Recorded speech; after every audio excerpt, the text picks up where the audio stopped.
change it. I think that's one of the reasons why Clinton won. You know, Clinton had this. No matter what.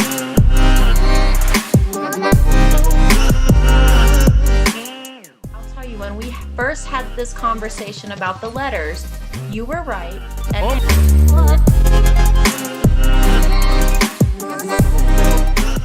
you know, I was just playing it up, and these guys are like, "What? It has a boost." You know, I mean, for 25-year-old guys.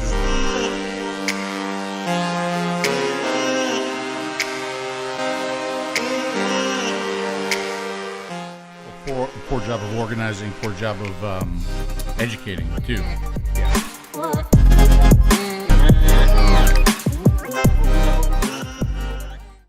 Good evening, ladies and gentlemen. Welcome to the DP Show and my good friend, Mr. Phil Busardo. How you doing, Phil? How you feeling, buddy? Good. I feel that I'm tan enough to pull off this color. I thought that I was co-hosting the DP Show with a good Indian friend of mine.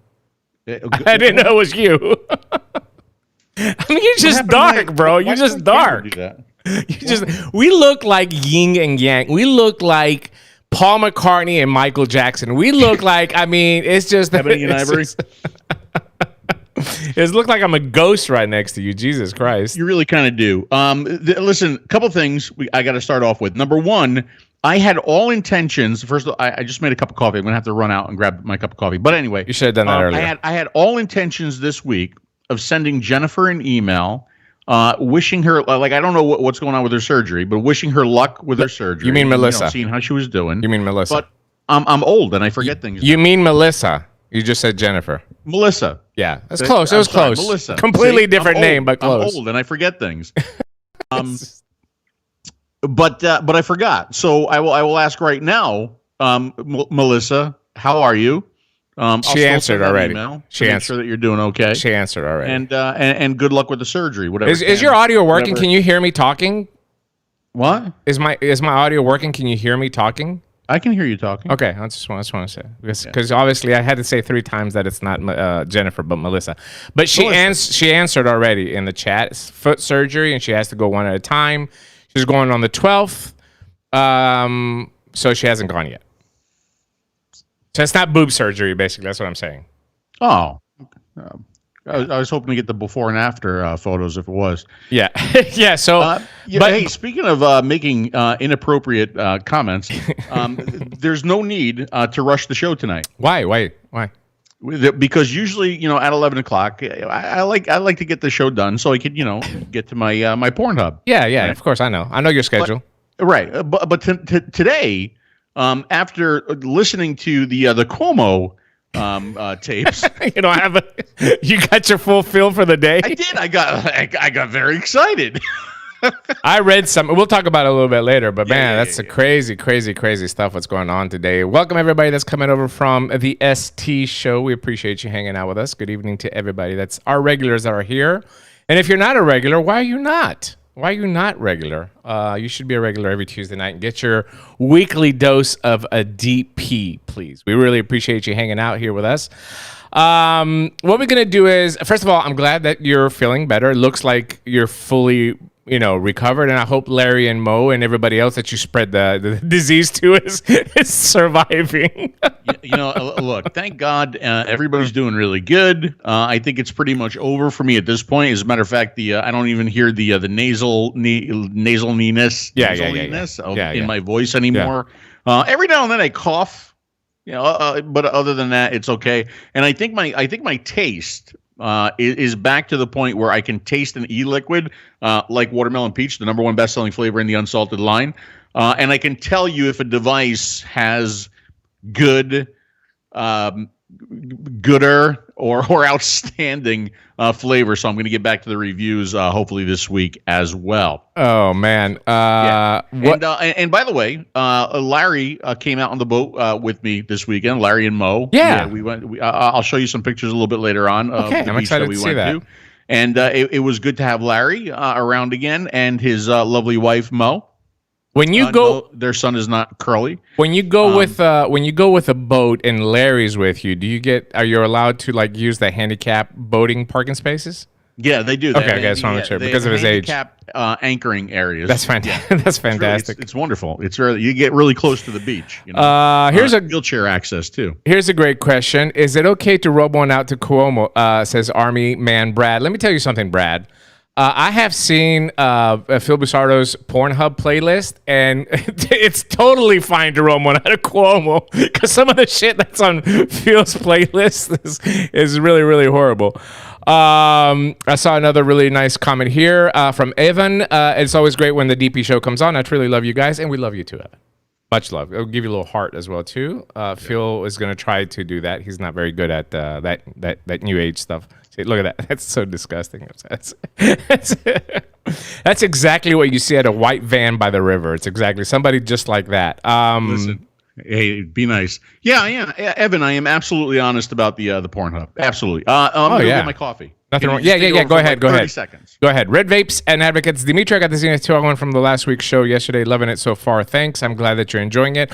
Also, much thank you to one of the guys that won. Already has 2 of them. So he sent me a message. He's like, pay it forward. So we'll keep it for a future giveaway. But that was really nice of him. And then the third person that won never contacted me, which, I mean, it happens. And then the Coolfire Z80 was shipped out by Phil out this past week. Melissa says, sorry to disappoint, no boob surgery. That's okay, Melissa. I'm sure they're fine the way that they are. Larry F. Vaping Greek, bite me. Larry, come on. I'm glad that you're alive. I'm glad that COVID didn't take you. I'm very, very, very happy that you're still with us. But anyway, yeah, so we're going to do a giveaway tonight. We got these beautiful, let me switch over to this camera here. We have these beautiful DP show. Oh man, look how sexy that Coolfire. It doesn't have the gold Zenith. It has the black Zenith with it. But we have these beautiful Coolfire Z80 DP show edition. We only have like 10 of them. Or maybe even less now. But yeah, we're gonna start giving us, one of these away on every replay of the show. So we're gonna think about how we're going to do it by the end of the show and give it away. So very, very excited to be able to share some love with you guys, the guys that watch the show every week. Give it away, give it away, give it away. Now here's what I'm gonna do. Okay. What are you gonna do? The first one that we give away, the very first one, because that's super limited edition. Very, very super limited edition. Super limited edition. Mm-hmm. I'm going to throw in one of those gold Zeniths. Oh, on the first one. On the first That's going to be double limited edition. That is like nobody else but you will have that combination, which is kind of cool. It's kind of cool. I love this. I've got this. This is my mouth to lung combo right now, and I absolutely love it. Rod Chuck says, I didn't know YouTube would allow DP shows. Absolutely, buddy.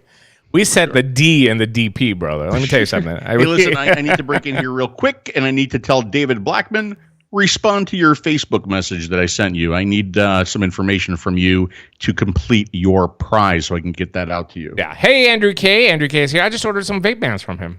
I mean, I could have gone to China and get them for like 1/10 of the price, but I gave him the business because I'm a nice guy. So I ordered some liquid puff vape bands from him to take down. So, hey, what's up, Andrew? Nice to see you. Andrew always takes care of me with vape bands. He's a good guy, and you should support him. I did. I've given him more money than what you have. I'm not saying you should support him. I'm saying you should support him. Like you guys. The gold should go with the Greek flag mod. Man, let me tell you something. Greece has won 2 gold medals so far and a bronze medal. Very, very proud of them. They got a gold medal in long jump, and they got a gold medal in my mind's anal. Oh yes, I was gonna say yeah, but anyway, yeah, very, very proud of Greece. And we have a possibility for a couple of more medals. So yeah, very, very nice. Larry says, don't try and look young by making gang signs. Boy, listen, that cover photo today for today's shows was made by a friend of mine just as a joke. And I talked about Phil earlier, what we're going to do tonight. He says we're going to do a Q&A. So I was like, let me just throw that up there just to stir up some shit. It's clickbait, man. This isn't today's world, Phil, 2020, 21. You need to have clickbait in order to get views. You really do. And everybody can do something different. And you know what I hate? And I'm never going to do it. Look, I'm never going to do it. You're never going to see a thumbnail of me doing a review like this. Why not? You're never going to see it. I think you need to do that. You never see it. I think you get more views. Is Phil's Pornhub playlist full of DP videos? Oh yeah, more. DP is not enough for Phil. He's way graduated past that. It has to be at least triple DP in order to get him excited. I might very well be addicted to porn. I might have a porn addiction. You know what? We should do an intervention. Boy, you talk about views. That would get some views. I'll come down there. I'll set up an intervention. I'll bring a priest, try to do an exorcism, get it out of your system. You know, I had a very good lesbian couple friends of mine over for dinner a couple nights ago, Saturday, Nicole and Elizabeth. And I just love them to death. But I don't know. I don't know if I should. I'm sure Elizabeth wouldn't mind. But Elizabeth told me that, she grew up in a very conservative household, and at some point they were trying to like cure her because she liked girls. You know, I mean, that's just it's just crazy to me. Peggy, what's up, Peggy? At 𝗍𝗂𝗍𝗂 Source, we do support vape bans. Nobody does it better. Absolutely, yes. All right, so I've got a few things that I want to talk about briefly in the first portion of the show, and then we're going to do an open Q&A tonight. So any questions that you have, save them up. We're going to answer every question you have, and it could be anything. Get ready on those questions, guys. Get ready. Yeah, get ready on those questions. It can be anything. But I want to start off with some good news. Dr. Siegel today published a very, very good peer review. I don't know if you guys remember. I'm sure you do, Phil. Last year, there was a big thing from, Dr. Douchebag Stanton Glantz saying that e-cigarettes cause myocardial infarctions and heart attacks and stuff like that. So today, it was published that they re-examined and peer-reviewed those studies, and the obvious conclusion is there's no reliable evidence that e-cigarette use is associated with ever having had a myocardial infarction among never smokers, contrary to concerns that the harms associated with e-cigarettes are now only emerging after more years of possible product use. The only evidence of time-dependent variation in the association between e-cigarette use and myocardial function ran counter to this possibility. The scientific community must insist that researchers engage in accurate public communication of peer-reviewed findings. I want to expand a little bit here on this as well too. I'm going to post this in the chat, and Phil will have it, of course, in the replay. But you know, a lot of people need to understand how a lot of studies, like especially people like Stanton Glantz, you know, if you're going to get somebody that smoked for 30 years, right, and he switches to vaping for a year, and then he has an episode, or he goes into the hospital, and they look at his lungs or they look at his heart function and all that, you cannot blame the electronic cigarette.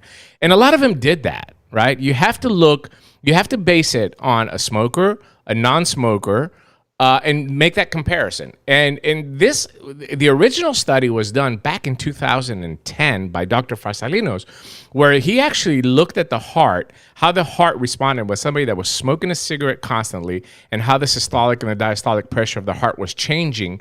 Meaning, you know, cigarette would make the heart beat faster versus an electronic cigarette, which had no change at all. So in a non-smoker starting an electronic cigarette, you're not going to have the same effect in the heart. But somebody that's been smoking for years, obviously that's going to, you know, a lot of the stuff that's going to come out later is going to be directly connected to the traditional tobacco cigarette and not to the electronic cigarette. But these guys, you know, like Stan Glantz and all these, you know, jokers or so-called public health, they like to distort the facts. They like to use words as may, could, possibly, you know, and stuff like that. And they take these studies, and the bad thing is that, just like we're seeing in Canada right now, a lot of these bad studies are being used to create policy, and policy that affects us as people that have quit smoking, but more importantly, the millions that are not going to transition to vaping simply because that policy is prohibiting it, taxing it, banning it, and so forth and so forth. Right. But that study's up from Dr. Siegel. I highly encourage you to put it into your arsenal and read it and use it, you know, for what we're going to be facing in 2022. You wanted to say something, Phil? Yeah, I really want. Like when you have a major story like that, you find the stories faster than I do. Bill used to do a great job of finding the stories. If you get something like that, if you could send it to me so I can get that posted on Taste Your Juice, because I just send it to you now. Since what? You got it right now. There you go. Yeah, well, thanks. But like, not just like when we're doing the show, but like on a daily basis. Because Bill used to do a great job of getting the like all the vaping stories on tasteyourjuice.com. He's since taken a break. But you know, like maybe at least one like important story a day would be great for the website.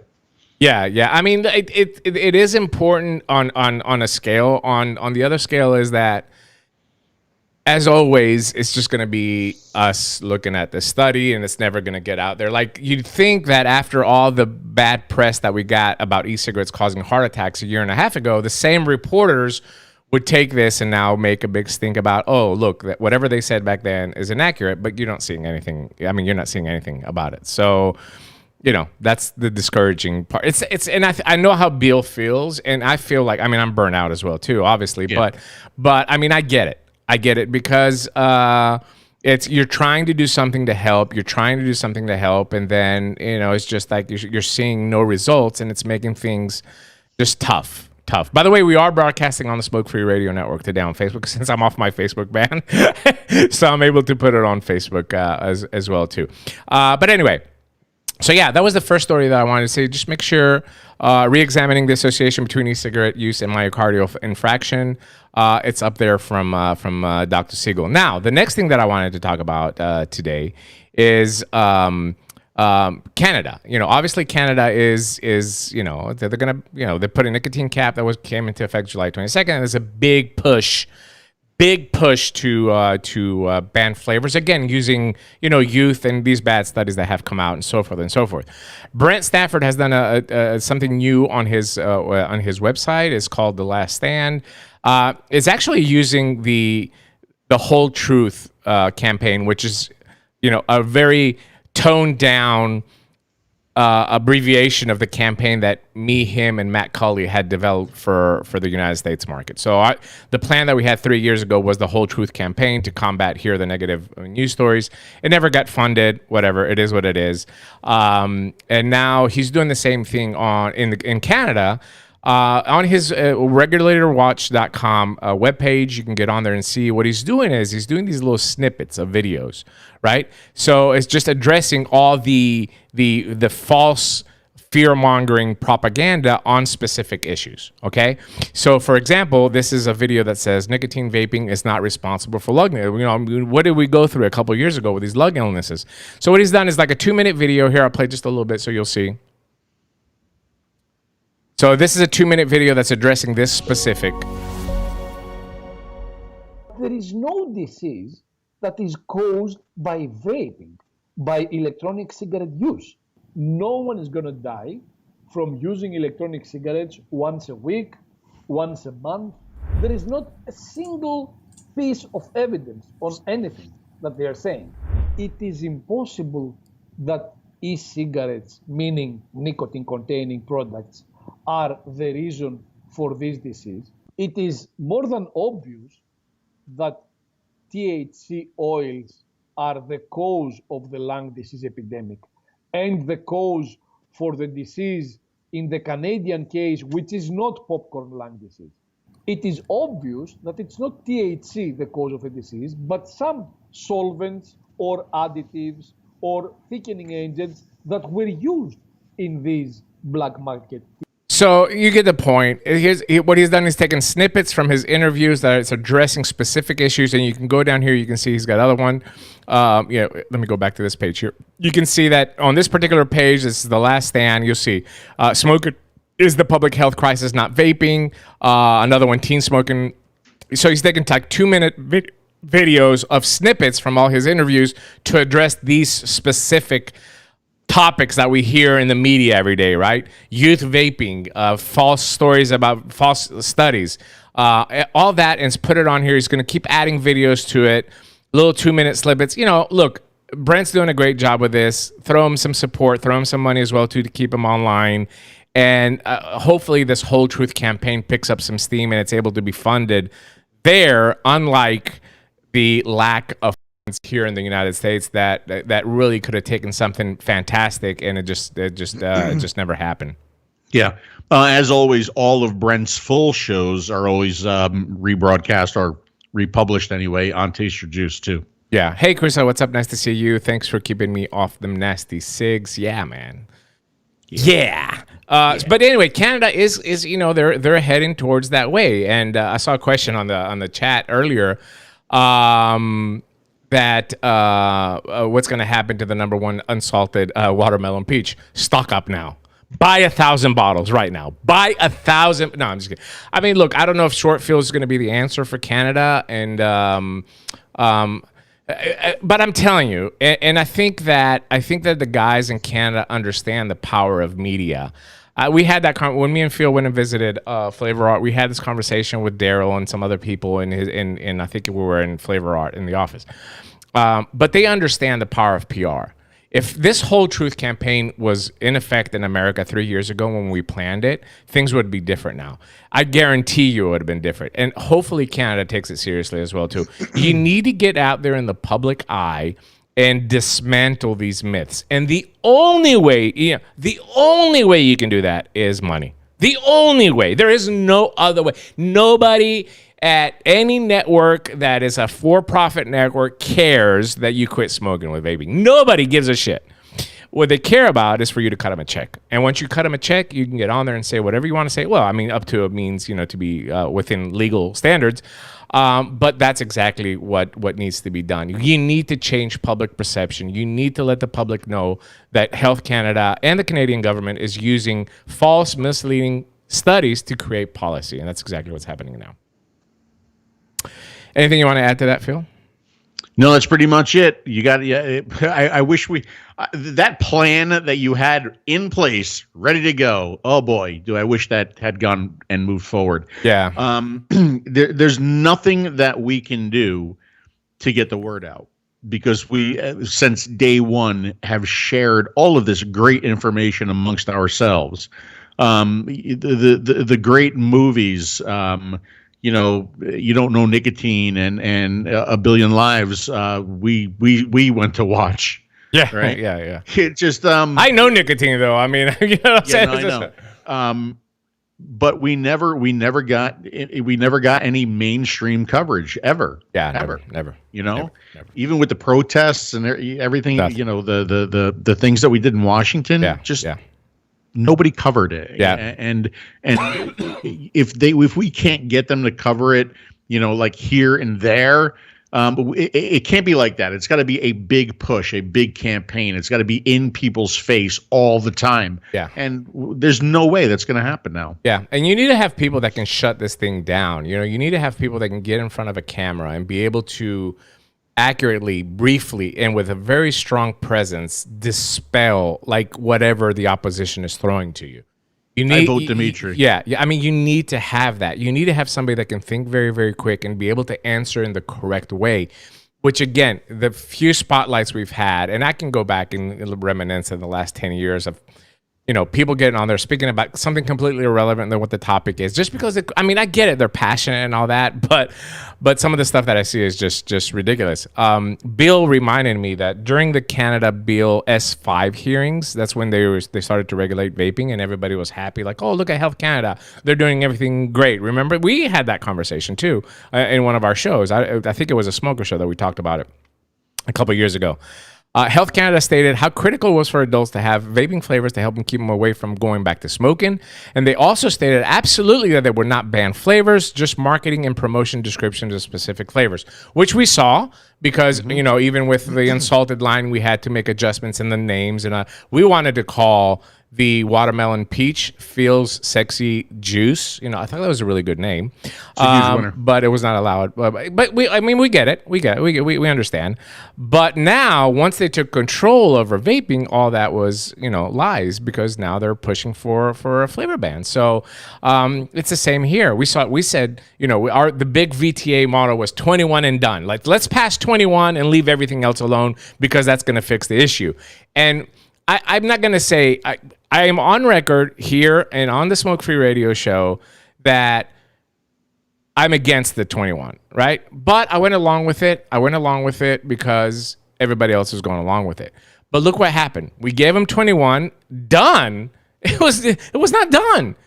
They're going after flavors. They're going taxation, PACT Act, PMTAs. If it was 21 and done, okay, I'll give you that concession. Even though I don't agree with it, I'll give you that concession. But if it's 21 done and take everything else away, even though we are 21 and over to buy, then what's the whole purpose of going 21 and done? Makes no sense at all. No Tube, what's up, buddy? Nice to see you, my friend. Thanks for the $10 super chat. Hey, y'all. Good to see you feeling better. Phil, I wanted to ask how you both about that new Aspire tech not available in the States. How you both about that new Aspire tech not available in the States and rips off the slide all the way down to the drip tip child lock.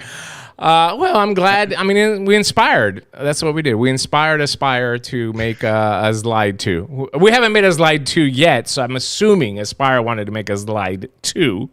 So that's what they did. But yeah, I mean, it is what it is. I mean, there's nothing you can do about it, my friend. It's just, you just suck it up and move on. And anything that's successful is going to get copied. Absolutely. Or replicated in some way.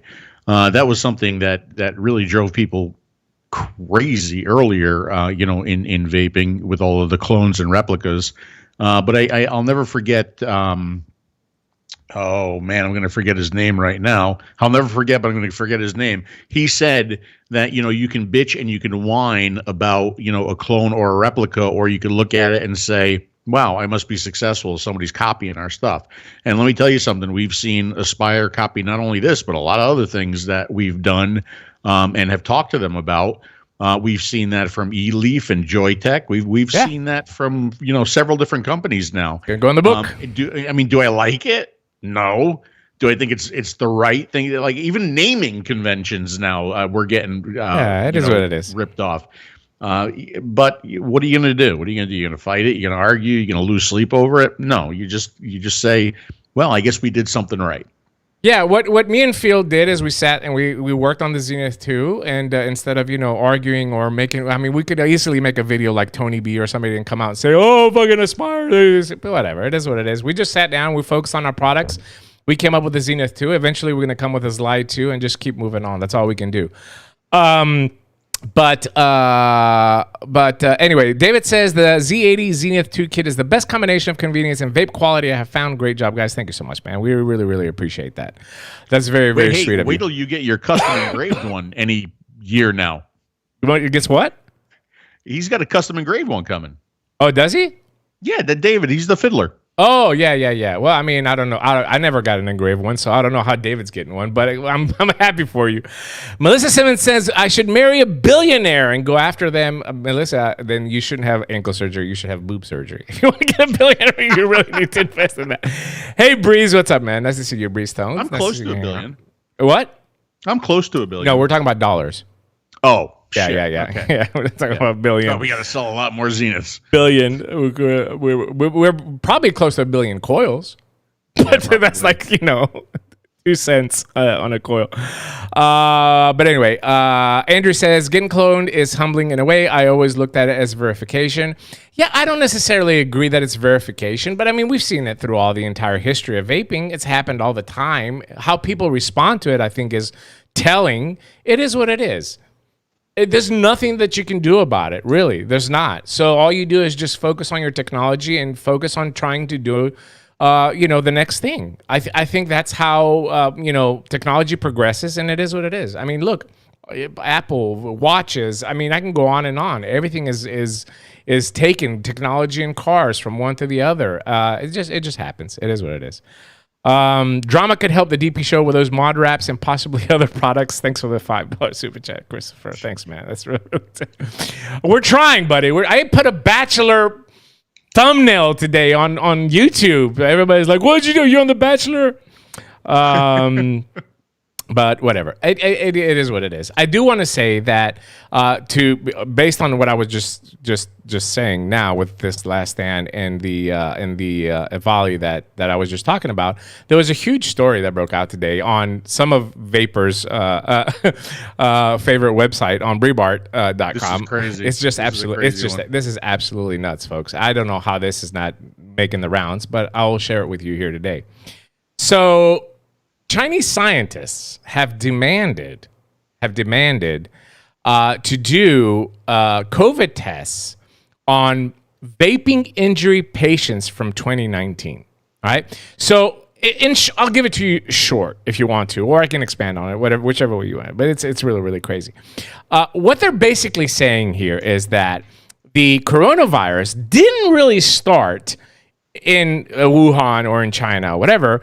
What they believe is that those people that were having 𝗣𝗵𝗵𝗶 injuries in the United States, really what they were having was corona, and it spread from the United States to the rest of the world. This whole article is full of shit. It's stupid. It's Breitbart. But I mean, it's because a lot of the stuff that they say inside here is wrong, right? Because even the US is blaming Chinese manufacturing, saying that it was tainted carts that came from China that caused the 𝗣𝗵𝗵𝗶, which is incorrect as well. Okay? Yeah. But also, there's been no case documented that a 𝗣𝗵𝗵𝗶 was given from one patient to another. It's never been documented. So it doesn't make any sense. But it says here, the Global Times says, according to a group of Chinese scientists and radiologists, after reviewing CT scans, it is possible that some of the patients of the mysterious vaping-related lung disease that swept through all of 50 United States in 2019 were actually COVID-19 patients. I mean, look, let me switch to this. Look, I get it. I mean, I get it.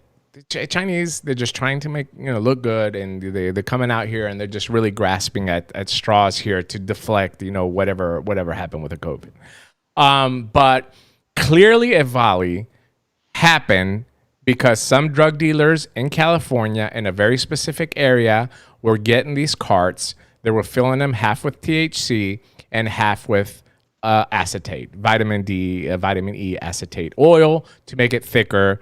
And they distributed, about 10 million carts in the United States to people that enjoy the cannabis relaxation time and made them sick. This is exactly how this happened. It wasn't China that made these 10. China. It wasn't. I was trying to copy Trump, but I got to get the wig. It wasn't China that did it.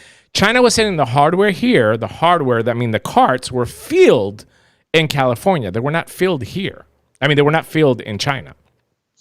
So, well, not to mention, Marshall kind of hit it, right? If that was the case, wouldn't the spread have been like crazy, and wouldn't it have started back then? Yeah.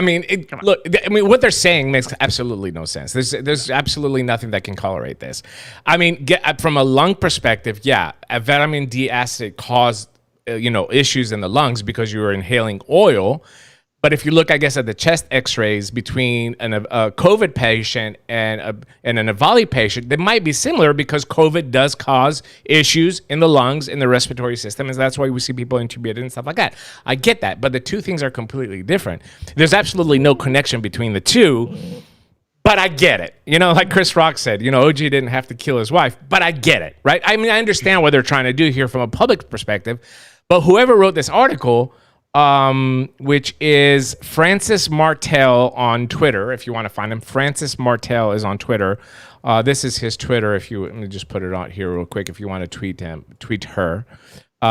She's not very, very popular. Obviously, only has 9,000. I have double the followers of Francis, and I don't write for 𝗣𝗵𝗵𝗶. But anyway, this is the person that wrote. You should get on there and educate her a little bit, because this article is full of false things. This is not. And the stuff that she wrote about the Chinese is not correct either, because you cannot blame what's in the cart to the manufacturing of the cart that came from China. Okay? Maybe they licked the carts before they sent them, because we lick a lot of our products before we send them. Yeah, we do. That's how you spread COVID to everybody that you know. But it says here the Chinese Foreign Ministry was just blasting the United States, lying, vilifying, and coercing its standard practice with any respect for fact, science, and justice. Despicable behavior of the U.S. will leave a strain in the history of humanity's fight against diseases. It's laughable to think that this is coming from from communist China, but it is a story that broke today, and I feel like people need to address this and correct her in both. Journalism. I highly recommend for people that have HBO Max to watch Ronan Farrow's podcast tapes, To Catch and Kill. Talks about Harvey Weinstein, and which is a good leading to the next topic. But it talks about Harvey Weinstein, and it shows how the journalists tried to bring down Harvey Weinstein over the years, but they couldn't because he was too powerful in the media and all that.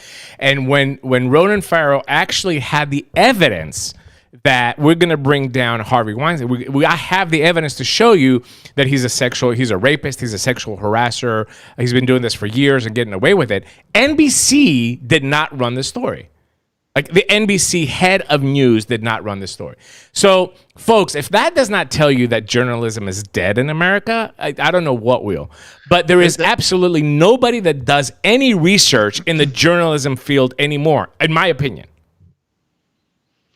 You know, as soon as you said the word journalism, I laughed. I laughed inside. Yeah. Right. Because that word is so dead at this point. I have so many thoughts on this.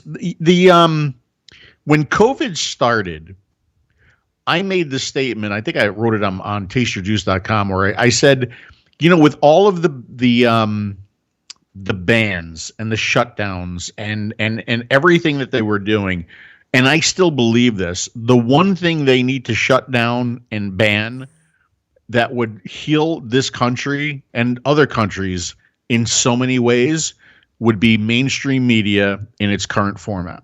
Yeah. I truly believe that. You know, we had that little comment and that little post before that said, you know, if you want more subscribers, if you want more views, you need more drama, right? Yeah. And that's what we see from both sides of the fence. Right? Like, I'm not sticking up for either side. Yeah. You know, you see this from both sides, and it's constant drama and jabs and you know, just the way they go at each other, right down to the thumbnails on like YouTube and the titles that they use. It's like they don't say, you know, approached or spoke about. They use like slam and destroyed, and like everything is heated. Everything is heated and causing drama.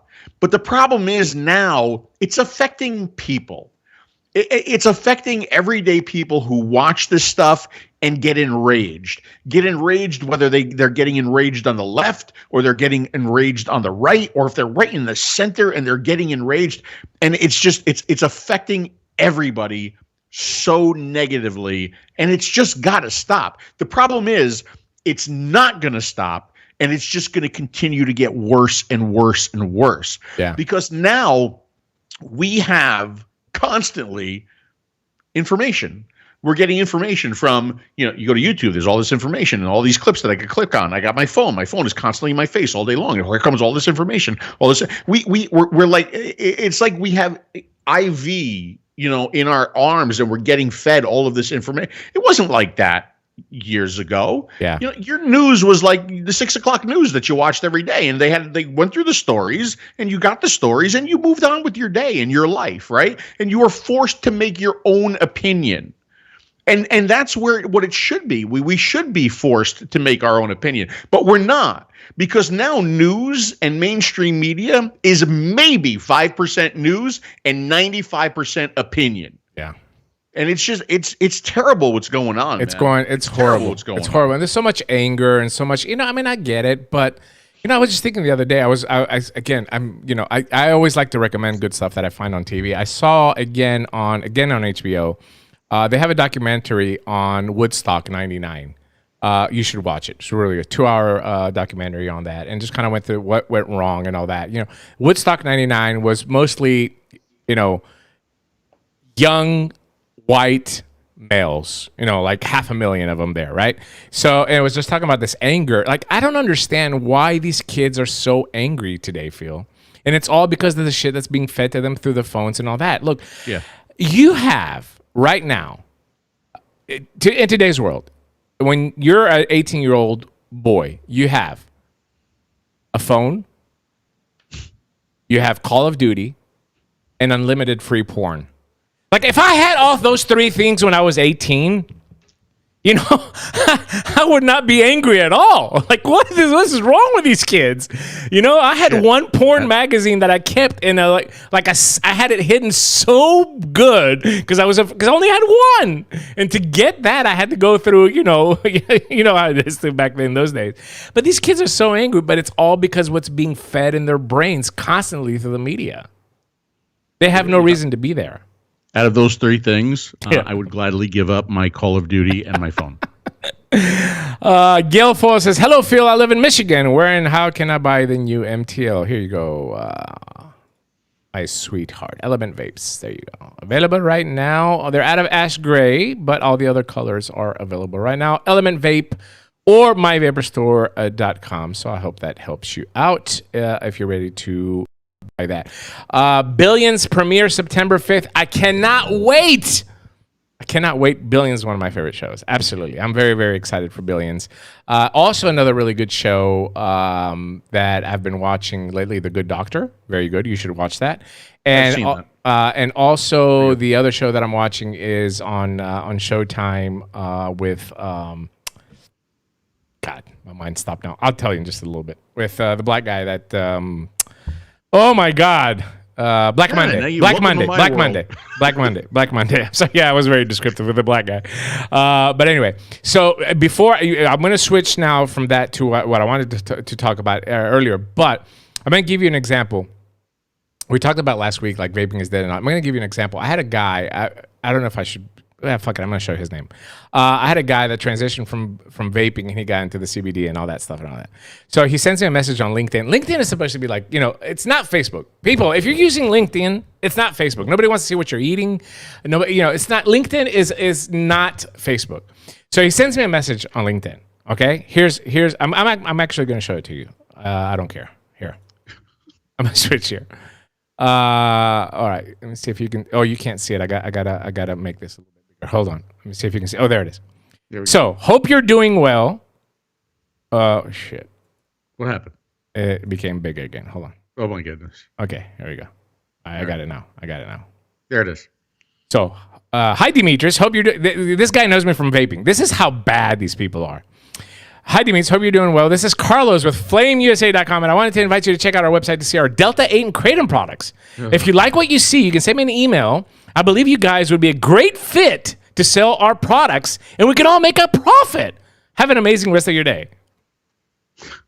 My response: you believe us guys would be a great fit. That's exactly what I responded to him, right? Now, this is his response. Phil, I cannot make this shit up. I mean, you want to talk about the book. The book is going to be as juicy as this times 10. This is his response. I'm going to read it word for word. Sorry about the phrasing, we would be a good fit. Check out the website right now. What we've got going on is the Delta 8 cereals and snacks. People are going crazy over these. And we also got candy, disposables, Kratom, gummies, and nerds. Disposables and raw Delta 8 litters. Check it out. Let me know if it catches your attention. Oh, my God. Can you believe that he's sending me this message? This is the same guys that ruined the liquid business. This is my response. Yeah. I did, and notice that if your sales are as good as your research to pitch, you are in trouble. Have a nice day. That was my response to him. So, he's probably too dumb to get anyway, but yeah, man. Oh, man. I got, this was a couple of weeks ago. I got a request from somebody to do a review, and it was on disposables. I don't review disposables. I don't really talk about disposables. Mm-hmm. And I said, I should have saved it. So you save everything. I get rid of everything. Sorry, I don't review disposables.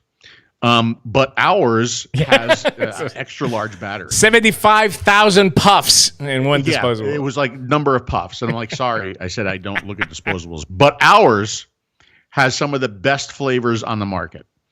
I said, that's great. I said, I don't look at disposables. And then I got this. But ours makes giant clouds. Ours has Rick and Morty on it. You should really get it. Yeah, man, that's funny. I got something from somebody today sending me pictures of he was frustrated, and he sent me pictures of a guy or a set of disposables, and they were just loaded with cartoon characters, and they were all kind, like, as child friendly as you could possibly be. And you know what you just said? It's those are the liquid guys that kind of destroyed it for the industry and made the industry look bad. Yeah. But this is what they're doing now. I mean, they've moved on from their shitty liquids to their shitty disposables. Yeah. You know, or their shitty Kratom products, or their shitty gummies and candy and fucking sugar pop. Like, seriously, you know, they're just going to go ruin that market too. And it's just, you know, it's just people making a buck, man. It's just people making $1, probably making really good dollars. I know making really good dollars, but just not giving a shit about how they're making it, right? It's horrible. Bill Gunn says, you guys need to help me out and tell Inikin to make a 21700 version of the Zenith mod. We do have a 21700 chroma coming, boys. And ladies and gentlemen, we do have a 21. And so sexy. It is so sexy. I cannot wait till we can show it to you. But yeah, we just have to wait until Inikin's ready to put it out. But we've had it ready for a year. With some new direct lung stuff as well, too. We're going to bring direct lung back, baby. We're bringing direct lung back. All right. The Good Doc is on the spectrum. The Good Doctor is filmed in Vancouver. I see there's an argument over silica or ceramic substances. That's irrelevant. That was not, 𝗠𝗨 was not caused by ceramic. It was not. Let me see, make sure I didn't miss anything. How can we get more of Inikin? Just go to the store, North Georgia. I mean, listen, man. Chattanooga Vapor Company supports me. Mountain Oak Vapors support me. Just go to these stores and tell them that you want to bring it in. That's the only way they're going to bring it in. We do have a distribution out of Houston, Texas, and just go tell them that you want the new stuff in. And if more people ask for it, it's just, you know, I tell you, because I was involved with a few companies here in America, and I'm still involved. I will tell you that there is one of the nicest vape stores in Florida.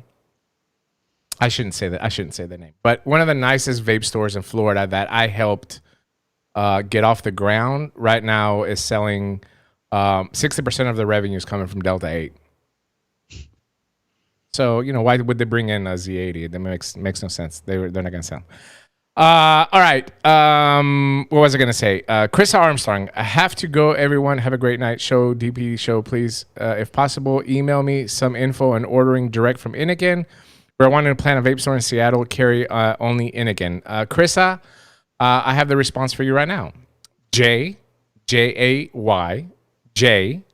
at Inikin.com. He's in Texas. Message him. Tell him we sent you, and he's going to take care of you. Anything that you want, baby. Anything that you want, Inikin, we can get into your hands. Or Chris, I mean, if you feel more comfortable, come to either of us, me or Dimitri on Facebook, and we will introduce you personally to Jay. Yes, okay? Absolutely, we will. All right, so transitioning from you know, what we talked about with that, you know, I mean, how can we not talk about this? How can we not talk about this? I mean, your former state governor. I mean, what Dimitri. Is it? Yeah, Dimitri. Yeah, but so what? So what? Well, I have that ready as well too. Hold on, this was great. I just saw this today. I credit Allison. So I did sexually harass multiple women. Technically, yes, but so what? Thanks, Allison. Allison on Twitter. I got this from her. But you know, I mean, this is a huge story. I mean, with Cuomo, right? Even President Biden called on it, and it's refreshing to see same party politicians call for the resignation of this. And it's not just because usually what happens when it's a Republican, the Democrats call for it. If it's a Democrat, the Republican, you know how it is in politics. But thankfully we've seen some partisan calls. But 𝗍𝗵𝗶 came out today and said that he should resign. I want the people to get involved with this in the chat as well too, as we're discussing this. But what is it going to take? What is it going to take? And, you know, I saw this with the Harvey Weinstein documentary the other day. I highly suggest you people watch this. But is he going to have to, like, rape a chick on the podium during a press conference for this guy to be kicked out? And I'm not just saying it because of the vape stuff, okay? I'm trying to separate. Obviously, the vape stuff was, you know, dirty done by him as well, too. But this guy... I saw his 15-minute video response today, and I was like, how is this guy getting away. How the people of New York not have swarmed the governor's mansion and hung this guy by a tree in his front yard? And I get it. Phil, you come from an Italian family. I get what he's trying to do. Like, I was raised the same way, right? You know, we hug people, we kiss people. But you used to work for a big tech company for 25 years, Phil. If you would have done the same things that this guy did, if you read the report, just don't read the headlines, guys, okay? Because a lot of people are reading the headlines. It's like, oh, he kissed the chick on the forehead like he said in the video. No, he grabbed tits and he did all kinds of shit. If you did the same thing at your job, at your corporate job, Phil, you'd be fired. Well, first of all, I think I might, when she was describing everything that he did, I might have touched myself at one point. I might have. easy now. It was very descriptive. I mean, ran his hand on everything, and the breasts were pushing up. He touched her butt. I was like, holy shit. Well, here's the thing, right? When I listened to his response, right, his response made it sound like, well, you know, that's how I was raised. That's what I do. And like being an Italian and being from an Italian family, I get that part of it, right? I get the fact that we hug and that we kiss and that we touch, and it's not just girls and you know, it's also guys. Like I kiss my father. And that's just part of it. I mean, think about like when we go to France, everybody kisses everybody on each cheek, right? You know, it's built into that society, or that, you know, that nationality. But the problem is that I would never do that at Northern Telecom where I work, at Volt Delta. I would never talk to anybody like that. And I mean, this is even before like the Me Too and like all the sexual harassment stuff started. It's just something that I just wouldn't do at my job, right? And I think that's the difference, and that's the problem. You know, if he's out on the street and he wants to shake a hand and if he wants to hug, you know, but the problem is he's always representing that office, you know, so it's just crazy, and he likes it rough. He likes it rough. You know? Hold on. I'm gonna switch back to your screen. I'm gonna get some Kleenex. I mean, it's not. Look, I know we're laughing, but it's really not. It's really not a funny matter of these people, these girls that work for him, these women that work for him, that had to endure this or have had to endure this for a very, very long time. It's not funny at all. We're not trying to make a joke or light of the situation. But Phil is absolutely right. Like, there's a place and a time. I get it. Like, if you want to, but don't use your power or use that as an excuse to justify sexual assault. You know, because what he was doing is not some comforting, you know. Phil said before we got on live, he was just like, oh, well, I might do that in a vape show. I was like, well, there's only like 2 girls at every vape show, so you're not going to do that very often. It's going to be like 800 guys. Hey, look, my butt has been grabbed at many a vape show. It's by guys 90% of the time, right? Yes, but I'm not going to claim sexual harassment. And I will say this. I'll go ahead and make this statement, okay? Because like I understand a lot of this, like, you know, the sexual harassment and the Me Too and all this stuff, and I would not be surprised. I would not be surprised if some of these women are making something out of nothing, right? I would not be surprised about that. But again, you know, if you can't do it in his office, in his chambers, and you know, it's just there's a time and a place, right? And, you know, unfortunately, we're getting to a stage where there is not a time and a place. It's like, you know, before you hug somebody, you're like, hey, do me a favor. Can you just sign right here? Because I would like to hug and, you know, give you a kiss. And I want to make sure that, you know, 20 years from now, you won't bring me up on charges for this innocent little thing that we're going to do. And like, you should definitely get like a full on contract if you're going to sleep with anybody these days. Yeah. You know, I mean, it's getting ridiculous, in my opinion. Yeah. You know, but again, when you read all of those things and when you hear everything that he did and the things that he said and in the situations when he said them and where he was when he did and said them, it's inexcusable. I totally agree. John says, I've seen tons of women at vape shows. It was a joke, John. Jesus. Come on. Stop vaping VG and tight ass. It was a joke. But I mean, predominantly vape shows have been men. Come on. I mean, let's be honest here. That's not true. No, there's always vape models at the booths. Yeah, except the ones that are paid to be there, like willingly. Okay, right. I'm talking about willing participants that are just volunteer to be there. But yeah, I mean, look, I mean, aside from the vaping thing, aside from how many people died in the senior assisted livings that under his rules, aside from it, like even in his response to these allegations, he brought up what a great job he did with COVID, and I can tell you. I love New York. I love the city. You know me. I'm a city guy. I love going up there. But I do have friends, believe it or not, Phil. I do have friends that work in the entertainment field in Broadway shows. Victoria, you know her as well too. She's a writer for, and she told me that whatever he did has destroyed livelihoods in New York. Yeah.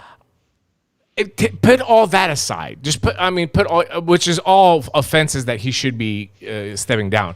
By him continuing to deny it, what is he trying to prove? Like, how hard is he trying to hold on to his job, and why? Because if this thing continues to go, and now the attorney general got involved, they said they're going to review all the evidence, and they might. At some point, he might go to. He deserves. He might go to prison. Like, at least step down now with some humility and say, "Look, I apologize. I'm stepping down. Let somebody else take over." But he's like clinging on to that job. Is power, I guess the question I have for the chat is like, power so, it makes you euphoria that you want to really like hold on to that and not let anybody take you away from it. I can't believe we're talking about Cuomo's and Larry F is going to leave. Like, Larry, come on, we're talking about your boy here. I have so many feelings and opinions on this. I don't know necessarily it's the power that he's holding on to. I think it's more that he's a stubborn prick Italian who feels in his heart that he didn't do anything wrong, and he's going to say fuck you to everybody, and he's going to continue. He's just going to stay there. He ain't going to go nowhere. Because this could go in so many different directions. If he were to step down, here's what he's going to say. I'm kind of trying to read the future. If he were to step down, he's going to say, well, my president feels I should step down, so I'm going to step down. That's why. Yeah. Right. I think that's what he'll do. But outside of that, I think he's going to be. I think he's going to be stubborn. And I think he truly believes that he didn't do anything wrong. And don't forget, you got to look at this. Okay, now if you step down, now you admitted you did something wrong. Yeah. In a way. Yeah. Right. But if you stay there and how much time before a vapor loses interest in a story? Yeah, 72 hours. Right. Well, yeah, right, exactly. But that's what happens with news media too, right? If he just doesn't say anything for long enough, everybody's going to forget. But then there's a huge double standard too. I mean, look at what they dragged Kavanaugh through. Yeah. Right? Are they going to do the same with him? They should, I guess, they should. Right? They should. Absolutely. It's pretty crazy. It's pretty crazy. Let me get some of the going on right now. Yeah, let me get some of the feedback from the chat, because I'm really, really interested to see what people think about this. By the way, there's a good chance that if I were to meet like Melissa at a vape event, I might do something inappropriate. I'm just telling you right now. It could happen. It'd be call for Phil to resign from vape reviewing. Cuomo should go to prison, says Raw. Thanks for watching. I won't see you again soon. Evan says, Cuomo just seems like he doesn't want to give up his power. I agree with that, Evan. I'm on your side on this. That's why I brought it up. Christopher says, power is very hard to let go of. Steve says, that is the problem with politicians. The power just goes through their head. Power corrupts, says Raw. Absolute power corrupts, absolutely. Arrogance, addicted to power. Biden's got a few allegations against him too, and there's lots. Again, I'm not trying to make this a I don't. Why is the people do that? Like, gas is high, Biden's fine. We're talking about Cuomo. We're not talking about Biden until we see the AG or investigative report come out on Biden. It's completely irrelevant. This is not a political thing. We're talking about women being sexually assaulted. Put your political hats to the side. This is not a partisan thing. These are women that inappropriately were touched without their consent, for crying out loud. Oh my God! Don't get me fired up. I really was not gonna have a rant today. I had my rant last week. Rant away. It makes for good viewing. It really does. Dimitri, have I ever touched you inappropriately? Many times. And me too. But mine was not consent either. I did not want to. I had to. I saw a really, really good comment here. Let me make sure where it is. Where was it? 1 second. Yeah. Bill, can you go ahead and get rid of that guy, please? Wasn't he holding on to a boob? Well, I guess that's power as well. It's the power structure in place to keep the real ones in power hidden. What was that? What was that guy? What was he saying? Oh God, jeez. I don't know where he came, but we're gonna ban him. All right, banned. Click, click, gone. All right. God, there was a really, really good comment I want to see. Green-eyed lady says Cuomo didn't want to use the Mercy ship or the Javits Center because he hates our former president, so he sent COVID grannies to nursing homes and abused. I don't know if he can. If I can ban him. Let's see. I got it. You got it? Yeah. Stupid people. People are just so fucking dumb. I hate people. I hate people. I hate social media. I hate him. I hate him too. Let's open a little bar on a beach somewhere. I don't know. He's got multiple. Oh yeah, there's a bunch. Multiple accounts. Lovely. All right. Him. Let's ban him too. Hide user on the channel. All right, we got him. Let me make Greg a moderator as well too, so he can help out on the chat. Where's Greg?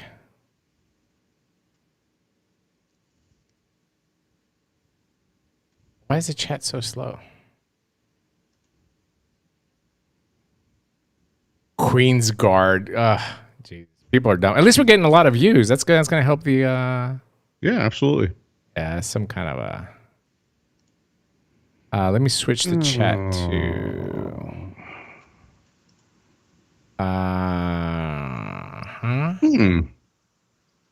This has never happened before. No, we're getting popular. Look at that. All right, Craig, I gave you mod as well too if you want to help out here a little bit.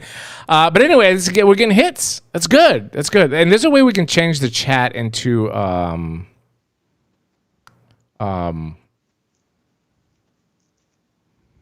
I want to do do you feel good about yourself? The person that's doing that, does that turn you on? Is that are you jerking off to that? Because everybody thinks you're an asshole, by the way. But I think that's pretty much what you're after. So I don't know why I can't ban him here. Let me see. It says what? Hide user on channel. Yeah, I did. But he keeps popping back up. I'm gonna put Marshall over here too. I'm gonna put Keith as well too. Yeah, I don't know why. Sorry, everybody. Yeah, sorry about that. There's got to be a way to switch the chat as well too. Let me see if I can get it in the settings.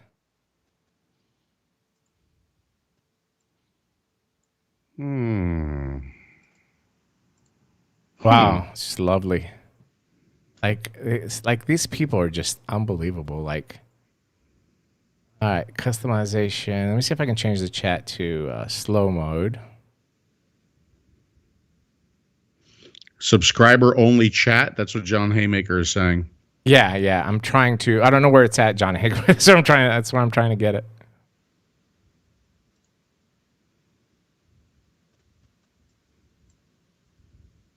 Let me see if it's on the in the customization. Live chat, subscribers. I got it. And you have to be subscriber. Okay. By the way, if you're not a subscriber, please subscribe. I got it. Okay, so that should. Let's see if that does it. That should do it. Okay, so anyway, back to what we're saying. I got chat on the on slow mode, and I have it on subscribers only. So that should work out good. So if you're not subscribed, now you have to subscribe. You're going to get more subscribers too with that. That's great. That's fantastic. That's fantastic. All right. So anyway, by the way, I did take a look at the statistics, and 15% of our viewers are not subscribed. So we would appreciate the that's actually pretty good. Honestly, that's pretty good.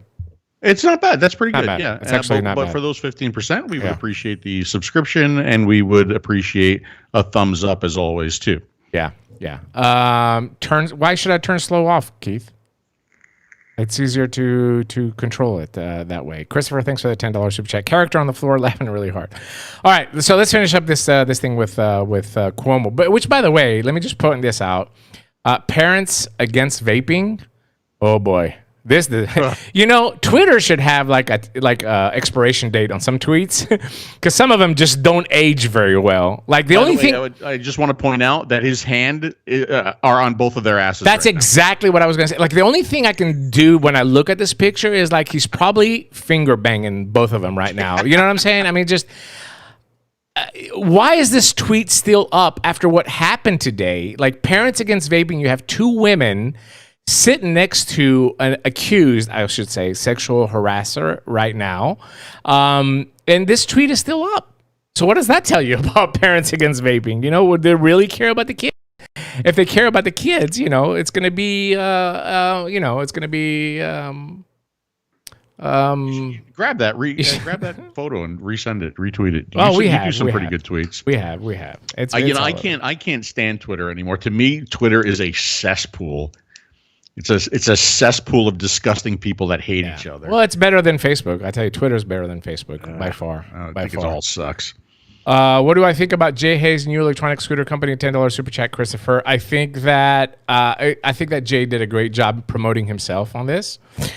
Got a scooter. It was a piece of shit. He broke it, made a video about it, and now he's starting. I think it was brilliant. I think it's great marketing on his part. More power to him. He's going to sell a bunch. But I do have to say that Indoor Smokers did it first, because Indoor Smokers opened up an e-bike shop last year with scooters and electronic bikes. So he's not the first, but I think that the way that Jay did it was brilliant. I saw the video. It was a great setup for him to say, look, all the shit that I'm buying from here is junk. I'm going to do my own thing. So it's great. That's how I would start a business as well, too. If I was going to start a business, video coming out next week where I'm going to be riding a scooter into the beach, into the water. Yeah, and then I'm going to start a scooter company. Which puts us into the next topic that we want to talk about. So me and Phil, this is how we're going to do it. Me and Phil just talked about this in the pre-show. We should start a men's sex toy company. We have a lot of connections in China. Phil has extreme experience with sex toys. So what we need to do is we need to order sex toys that are existing on the market, review them, say that they're pieces of shit, go outside, break them with a hammer, and then say, well, everything that we're getting is a piece of shit. The only way that we can solve this is to start our own sex toy machine company. I would love that. Brilliant. I would. I think that there are a lot of sex toys for women out there and just not enough for men. Yes. Yeah. I did say, we also talked about and we talked about it on the show too several times, reviewing sex toys. See, like I wouldn't do that without you. Sorry. That's a little bit. No. Like we wouldn't. I mean, I love you, brother, and all that, but that's just what I'm saying, like right? Telling another guy I have to have you so we can review sex toys. It's I mean, this does not sound good. You need to expand on that a little bit. Okay, remember like the early days of vaping when you were reviewing too, and like we would like send messages to each other like, what do you think about this device? And we would have like, we would have like the same kind of opinion, and yes, we could do the same thing with sex toys. Yes, it'd be brilliant. Raw Chuck says he's willing to test out the toys as well too. Oh well, we've got that job. You can test them after we get done playing with them, Raw. You can have them, Chuck. We might just not even wash him. Just send him to you like that. You know how sometimes I review a product and I'll give it away. Brian says, "Wait, you mean this is not a sex toy review channel? Oops. Oops. Sorry." Question from Keith. When is the watermelon peach flavored DP dildos coming out? That's a great idea, by the way. Can you write that down? Make sure you don't. Make sure we ask. Dildos do we use nicotine from China, though? Is it going to have to be 50 milligram? I did see a comment earlier. I can't forget who said it. It was I think Susan Redding said, because you did bring something about pain, and she's right, because, you know, in a sexual relationship, if there's consent between two adults and there's, you know, BDSM or whatever involved, it's absolutely right. I mean, me and Phil have a safe word as well too. We've changed it. We've changed it, but at one time, our safe word was meatballs. Meatballs. I don't know if anybody knows that, but it's absolutely a true story. Yes. So yeah, between adults that are consent, and I've been down that road. This might be. I've been down that road, so I know exactly what she's talking about. It's absolutely right, but not when it's not. There's no consent. It's not okay. Whatever he's doing is not okay. And I've seen enough just from this investigation to know when he's crossed the line and when he's not. Now, if he's that dumb that he doesn't understand he crossed the line, I just can't see how you can be the governor of New York and go to an intern or somebody that works for you and grab her breast and call this is what my mother taught me to do when I was growing up. There's just no justification to it. All right, I'm enough with Cuomo. You know, I've actually done that. What? At a party, I've gone up to somebody and I said, I have a question. I said, would it be okay with you if I put my hands on the side of your face? And they're like, yeah, go ahead. And I did it. And I said, do you feel uncomfortable? They're like, no. I said, oh, okay. And I said, they're like, what the hell are you doing? And I said, I call it the Cuomo test. It's just something good that you should do. You should do in advance. And by the way, this might have to be a chapter in the book. I can completely tell you that meatballs did not work on one particular occasion. It did not. But we have to save that for the book. We can't give it away. Brad says, who's taking it in the back door? Brad, I'm not going to answer that. I'm only going to answer it with a statement. Between the two of us, there's only one person that shaves his butthole. And it's shave everything. And it's not me. So you make your own conclusions based on that. Oh man, that was funny.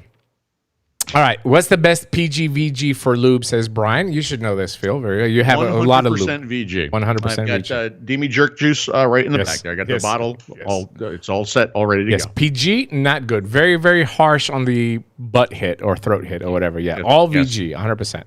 Mm-hmm. We're keeping track. That's okay. No shaving cream reviews. The whole body shaving cream that also moisturizes. Yes, even the bottom, says ROG. I use Barbasol, but it's Barbasol sensitive skin.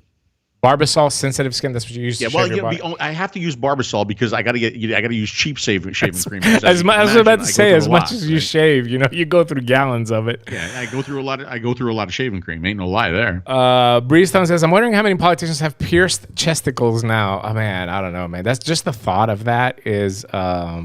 He likes it rough. Yeah.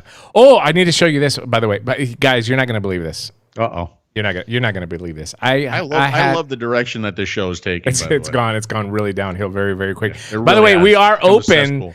We are open. 𝗵𝗵𝗶𝗹. We are open to questions now. But before I do that, I was talking to a very big fan of the show last week after we got done with the show. Mm-hmm. And he sent me a picture. He was watching the show. He's very, very passionate about the DP show. And he sent me a picture of him watching the show. And I thought it was really, really interesting. I was like, how cool. This guy is showing me a picture of him watching the show. And here it is.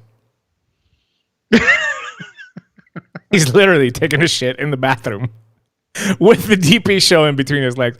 It was a little bit, it's a little bit flattering. I'm not gonna lie to you, it's very flattering. But it's a little bit uncomfortable. The show's so good that you don't want to miss even a second of it. I made it my screensaver. That's how proud I was of that moment. I was like, man, in that very, very difficult time of you trying to go to the bathroom, you're watching the nice underwear too, by the way. yeah, it's right up your alley. You know what's funny is Dimitri has gotten that same picture from me, but without without the tablet on the floor. Multiple times. He'll send me a message and be like, "Listen, I need you to do something," and I'll be like, "Yeah, in a minute," and then I'll take a shot down that and he's like, "Oh, all right, I know what you're doing." I don't know. I know this guy, so I'm not. It would have been weird if it was something completely random. but yeah, I made it my screensaver. All right. By the way, I do have an announcement to make. Since I'll say it for the end of the show. I do have an announcement to make. But I just had a really great Facebook request come in. Look at this. Look at this. Show? Yeah, just look at that. Look at that beautiful woman. She loves me. She just friend requested me. Oh, one of those. Yeah, and she started a new group for adults on WhatsApp as well too. So yeah, I think it's fake. I don't know. Maybe I'm wrong. Maybe she really wants me. One of those a week. Maybe she really wants me. Very attractive. Everybody's laughing with the picture. That's a spicy meatball. Rawchuck says, I believe in the golden rule. If a woman grabs my butt, yeah, I mean, it's got to be consent. It has to be both ways. Georgia Boy says, Deanie's Greek tickler. That's a good one. Write that down. By the way, if any women want to grab my butt, I give you permission in advance.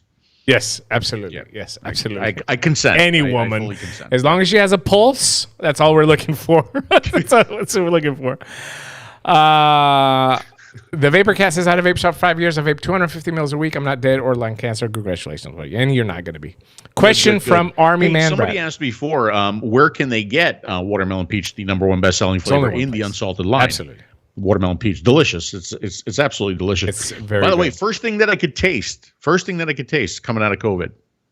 #1 best-selling flavor. You get it in 2 places for now. Dash Vapes, they're still shipping, right? Can I Absolutely, say that? absolutely. Okay, and Rocky Top.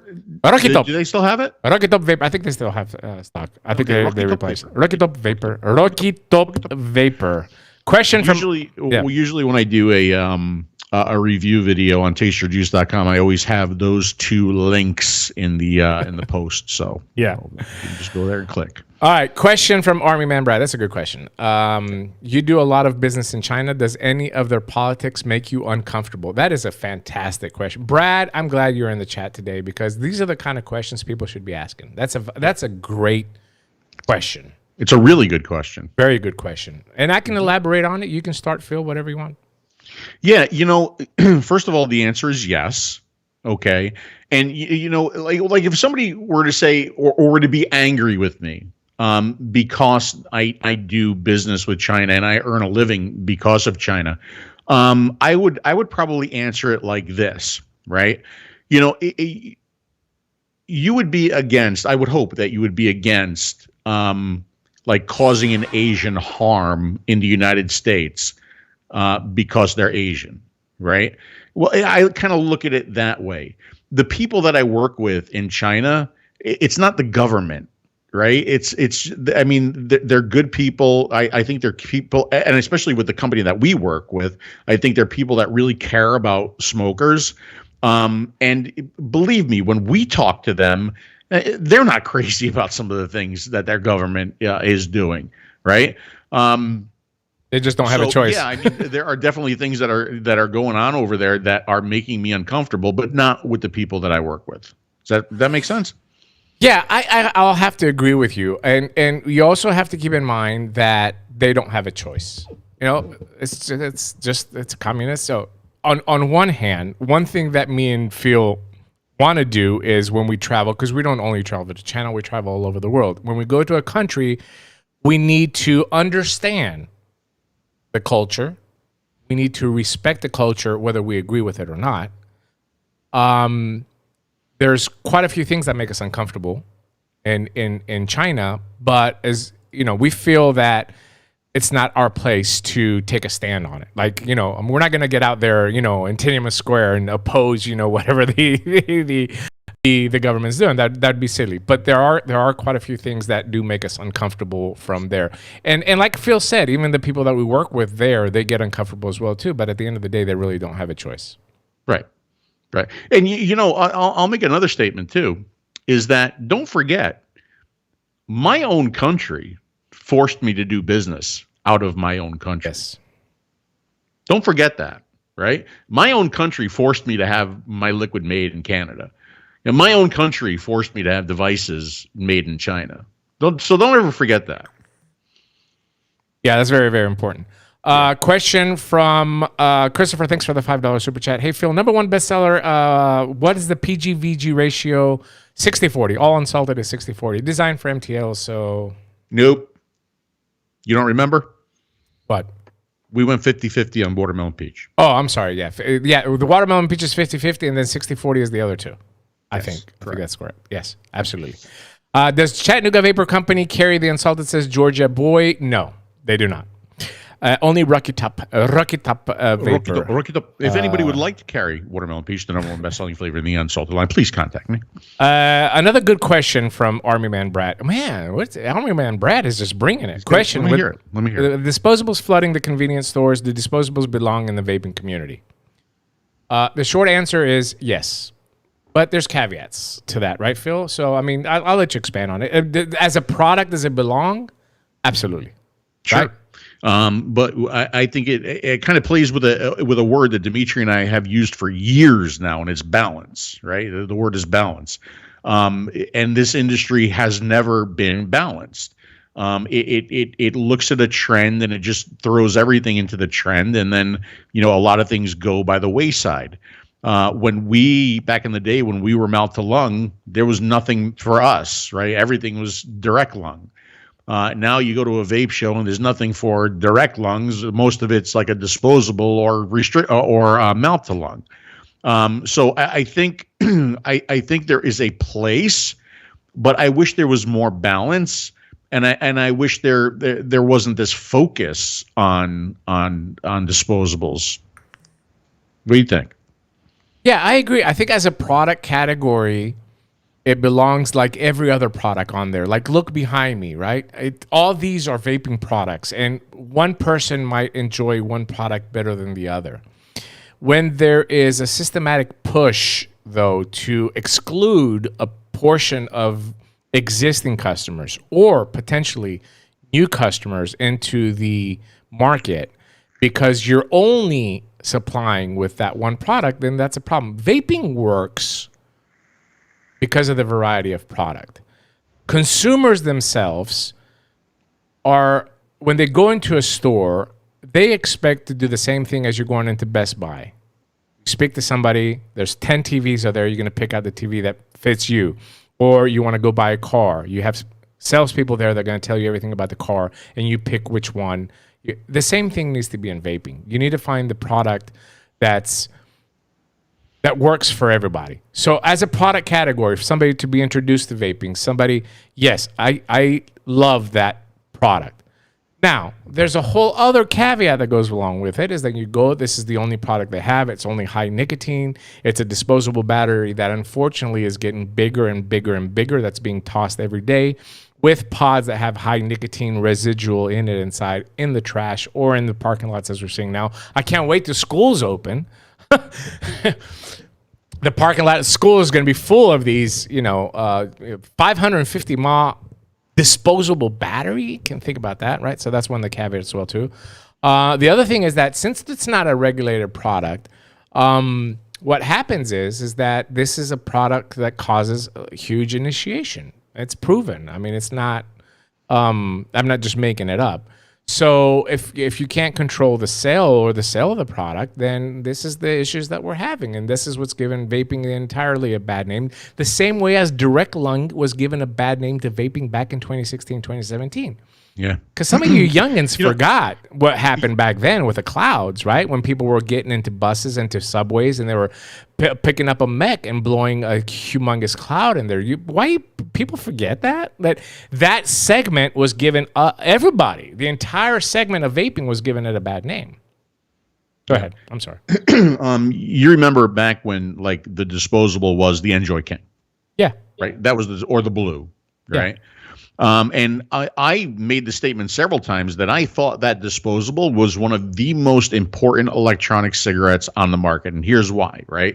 Because they were in a place where people bought their cigarettes every single day, right? So on a whim, somebody goes in and buys a cigarette and they say, hey, I'm just curious about these electronic cigarettes. Let me try one of those Enjoy Kings. Yeah. Here's what that disposable needed to do. It needed to grab them and satisfy them instantly and be something where they tried it and they're like, oh, wow, this is a great experience. I can do this. I can do this, right? And then you get, maybe somebody who, there we go, they transitioned into vaping, and then eventually that disposable led them into maybe finding something better, finding a different flavor, leading them to a vape shop where they can get some really, really good hand holding, some really, really good advice, and move them into, more of the products that we use. Yeah. But I think that model is a lot different now. I think that model is, good point. The people aren't going into that C-store, that gas station, to buy that product on a whim to see if it will get them off of cigarettes. Yeah. Now it's just, I think you're seeing a lot of dual use, and like we say, I think that a lot of initiation happens there with the kids. Right? No doubt. Peggy says, please just look for a local vape shop that's really a vape shop with trained staff. Has that changed? Yeah, I mean, that's been our recommendation as always, Peggy, but those are getting more and more rare. A lot of these shops, again, Peggy, I'm not disputing what you do. I think that you do an amazing job, but you're going to find that the majority of vape shops are hybrid now. And to be fair, Peggy, me and Phil have traveled all over the United States. We've been to a lot of vape shops. We used to do the seminar at vape shops, and not all stores have trained employees. Trust me when I tell you this. It's not as good. I mean, there's good stores and bad stores, but the bad stores are way overtaking the good stores today, in my opinion. Would you agree, Phil? Totally. Maybe that's something we should do at some point. I don't know if we can do it, if we can go undercover and not be recognized for who we are. But nobody knows who we are anymore. Yeah, you're probably right. Nobody knows who we are. I know. We used to be vape famous. We're not anymore. But go into some dual use shops and say, hey, look, I'm interested in quitting smoking, and what can you do for me? And just kind of see the advice that you get. I think you'll cringe.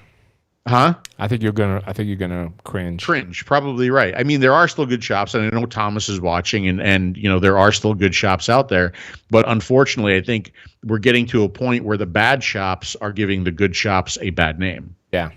I really wish that we could separate we're just not there. It's just a baby industry. We're not there. I wish we could separate products based on point of sale and control a little bit who sells them.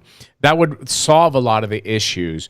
I saw the report that came out this year about selling to underage, and again, vape shops was like a very minute number in selling these products to underage. A lot of them come from the gas station. So that should be the data being used to regulate, not that we should ban vaping because kids are vaping, because we know what a lot of the issues are on the sale of it. But, as a product, I think that it belongs. I think it's a good initiation. All right, let me move on just really quick. Amanda Golaher on Facebook says, what is a good juice recommendation for a VG juice only line? I do have a recommendation for you, and I know this girl. She is a Greek Cypriot.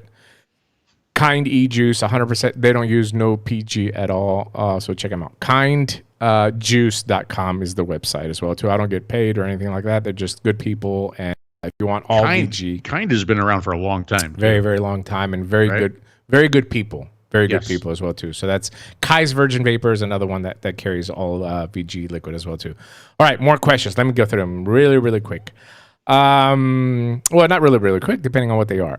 I saw an interesting one about Anakin. Yeah, I got it here. Don't worry, I got it. I'm trying to go in line. Okay. All right. Okay. Are you disappointed that pot is getting acceptance even though it's combustible and vape is villainized? Says Brad. Very good question again. I think that if you look at the history of weed getting legalized, it didn't happen overnight.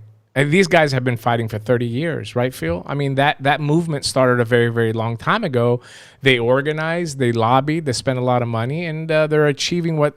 I mean, I don't know if it's a good thing weed being legalized, but that's not my place to say. But I think as far as the product category, I think that they took them a very long time to get there. Is it angry? Of course I'm angry.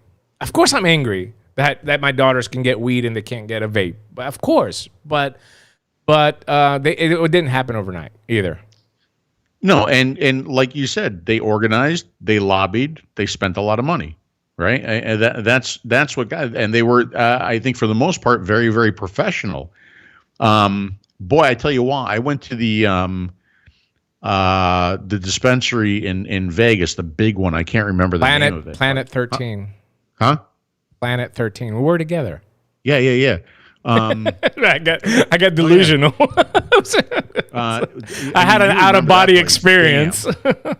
Damn. Like the product layout, the professionalism of the staff, the way everybody was handled when they came in. I mean, just boy, if every vape shop could be like that, I think we'd be living in a different world. Just amazing. But also, don't forget too, people are going to make a lot of money off of weed, and it's not just the people that own the dispensaries; it's the states, and they know that. Yeah, I get it. Thomas Kirsup says disposables have a place, but it shouldn't be the pole position. We were just talking about sex toys, Thomas. I see what you did there, buddy. It shouldn't be the pole position. I get it, buddy. I'm with you on that. Rob Rand says, curious, Phil, was it you and Dimi that went to Inikin, or did Inikin come knocking on your guys' door? Phil? So we were, I guess you could call it courted by several companies in China. We were kind of coming off of a relationship with Kanger, and we were in China, and we got courted by several companies. Courted meaning, there were offers on the table, okay? And we looked at these companies, and we probably could have made maybe more money or a bigger impact with some of the other companies that approached us. But we thought that Inikin was the best fit for us. We've always been about converting the smoker and tobacco harm reduction, and we felt that in the Inikin the landscape, I guess you could call it that they were interested in that as well. We saw that in their products, in their philosophy, in talking with them, just their reaction to people sending them emails, thanking them for getting them off of smoking. It was the right fit for us, and we're very, very happy and proud that we made that decision. It was a good decision. Yes, I totally agree. So I hope that answers your question. We answered that. Georgia Boy says, what is the flavor profile of the blueberry morning, please, and thank you? It's a blueberry muffin, basically. That's why we called it breakfast. What did we call it? Blueberry breakfast? Is that what we called it?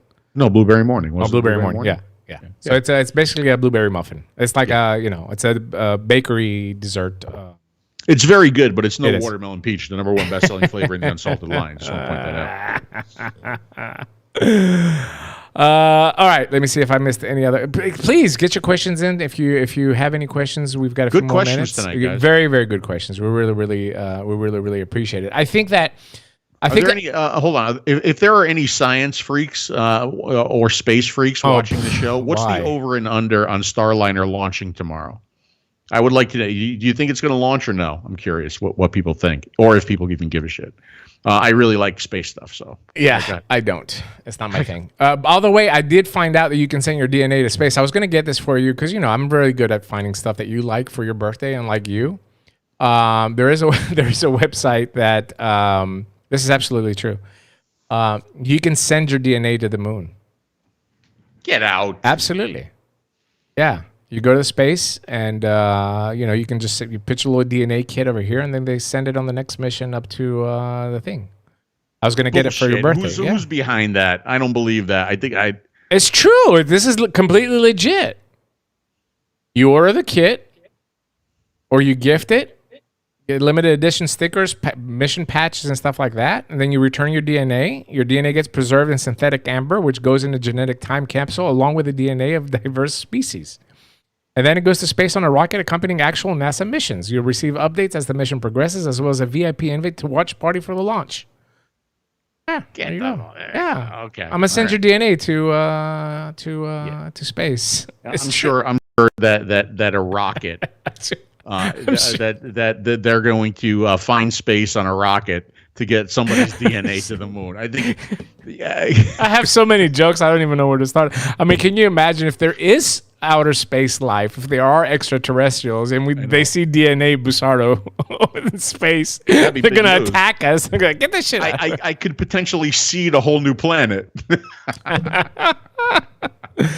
Pico Electors has sent the entire platform line of products to the moon. Great promotion, and nobody can stop vaping on the moon. Absolutely right. I wonder how that would work, like vaping in zero gravity. It wouldn't. It wouldn't? Like your tank, your liquid would go all the way to the top, and it wouldn't hit the core. First of all, you wouldn't be able to get any air. You wouldn't be able to suck. That's okay. True. Second of all, the liquid would just evaporate. I mean, thank God you have me, because you're right. You're not good with space. I'm not good with space. No. But maybe we should design an astronaut vape, something that they actually can vape there. Like put it in its own like little bubble of tank. Can we do that? And feed it oxygen, and then it's funny that you say astronaut vape, because you know what I want to do? I want to buy a freeze dryer, and I want to make my own astronaut ice cream. Did you ever have astronaut ice cream? No, I have not. No. So it's awesome. It's so good. Why don't you master the art of pizza before you? Here's the real reason why I want to get a freeze dryer, because I have an idea. Okay. I've had this idea for a long time. Okay. You like Brussels sprouts, right? I love Brussels sprouts. You love Brussels sprouts, right? Well, for me, like I like, you mix them up with some olive oil, some garlic, maybe a little bacon, and you roast them for a long time, right? Make them nice but for me, the best part of the Brussels sprout are the leaves on the outside that fall off, and they get really, really crispy, right? Yeah. That's the best part. Yeah. So I was thinking about doing that, right? But then freeze drying all of them and like making it like into a potato chip snack. Potato chip, yeah. I think that exists, if I'm not mistaken. What? I think somebody does that already. No, I don't really. I think so. We'll research it after the show, but I think somebody does that already. Honestly, I've seen salmon chips. I've seen chicken chips just this past week. Because we're doing the keto, where my daughter's doing the keto and all that. This is a really good question. Where is it? I was just looking at it and now I lost it. If Phil leaves you. Dimitri, this is from Chuck. If Phil leaves you, will you be able to stay away from cigarettes? As tough as it would be, it would be, I would continue to stay off cigarettes, because I will never smoke again in my life. Vaping fixed me. Vaping got rid of cigarettes for me, and I started vaping before I met Phil, and I would continue to vaping. Yeah, I'd be heartbroken. I'd be crying every day. I'd be depressed, but at least I'd have my nicotine to keep me happy. Yeah, I agree. If Dimitri were to leave me. Yeah. By the way, if Phil has not pleasured himself in about a month, I think he can get his DNA to the moon by himself. We don't have to pay. I do have good range. There's so many stories I could tell right now. Oh my God. What were we talking about? Oh yeah, if Dimitri were to leave me, I would just go to crack. Oh, that's so sweet of you to say. See? That is so sweet of you to say. No, but I would never go back to smoking. At this point, it would be, if anything, it would be me quitting vaping. But John 𝗂𝗶𝗹 says, I sent my DNA to the ceiling. I don't have enough power for the moon. I made Brussels sprouts Saturday when I had Nicole and Elizabeth over. I made a prime rib, and I made sauteed mushrooms, and I make Brussels sprouts in the air fryer.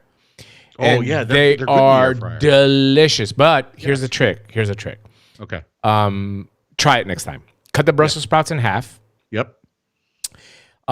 Drizzle olive oil, balsamic vinegar, salt, pepper, garlic powder, and oregano. Salt, pepper, garlic powder, and oregano. You goddamn Greeks and your oregano. You put oregano on everything. Yeah, but you put like oregano on Cheerios and Fruit Loops too. Yeah, sure. But toss the Brussels sprouts and put them in the refrigerator for about an hour. Yeah. Okay. Okay. That way the olive oil and everything gets a little bit, sticks. Then take them, throw them in the air fryer, 375 for 35 minutes to get them nice and crispy. Oh my God, they were delicious. They were delicious. Really good. I'm totally going to try that. Absolutely. It's very easy to do. Yeah. All right. We're still on subscriber chat and slow chat. I'm sorry, guys. We're just trying to avoid the British invasion of the spammer. That was over there. Can we turn off slow at this point? I guess we could. Let me see if I can. Got to do that here. Edit. Good night, Keith. Thanks for joining us. Good night, buddy. Thanks, buddy. And Brussels sprouts are one of those vegetables where, like, people either love them or you're John 𝗂𝗶𝗹 and you say Brussels sprouts are the devil's testicles. I love you. I love. Somebody's bound to start selling advertising billboards on the moon just for the promotional views, or would get an easy to simple send up new rolled up signs. Army Band Brad, questions. Would you rather fight 10,000 chicken-sized horses or 10 horse-sized chickens? I would definitely go 10,000 horse-sized chickens. 10,000 chicken-sized horses is what is the correct answer. No, wait. Oh, hold on a second. Let me see. Oh, where's the question? Okay, here it is. Would you rather fight a 10,000 chicken-sized horses or 10 horse-sized chicken? The 10,000 chicken-sized horses. Yes. I'd rather fight that. Yes. Yeah. Yes. Yeah. All right. I do have an announcement to make. Oh, hold on. Let's see what screen. I'm lost in my screens here. Next Tuesday night, 9 p.m. Eastern, we're going to have 𝗵𝗵𝗶𝗹 from Canada on, because we were talking about Canada a lot. And good. There are some moves being made. I'm going to be, again, the bad guy. I'll be the Debbie Downer in this show because, I have my own opinions of Canada. But she started Rights for Vapors, a group, and that's fighting this flavor ban, and they're launching some exciting new stuff that they're doing. They're going on an RV tour. Where have I heard that before? But anyway, so she's gonna come on next Tuesday night, and we're gonna talk about what she's doing, what she's launching, and talk about the Canada situation a little bit. We'll try to have some entertainment with it as well too, but it's really depressing what's happening in Canada right now. But yeah, so that's the announcement for next Tuesday night. Also, since Phil wants to be generous, we're going to give away one of these lovely DP Coolfire Z80 kits with a black tank, right, for next week, and you're going to throw in a gold tank. Right. So not only will you get a package with love from Dimitri, but you will also get a package with love from Phil. First time ever. That's sweet. I think I have a gold tank here. I can put it in if you want to. Oh, well. I only got 3. That was my allowance from Inikin. I only got 3. That's all I got. Three gold tanks. Yeah. But anyway, we'll do it. What we want you to do is on the replay of the show, of course, share, like the video. It really helps the algorithm. But we talked about reminiscing vaping, from the golden era, if you want to call it that. Leave a comment on this video what you miss more of how vaping used to be. Whatever it was, community aspect, product aspect, the way, I was 300 pounds. Maybe you missed that.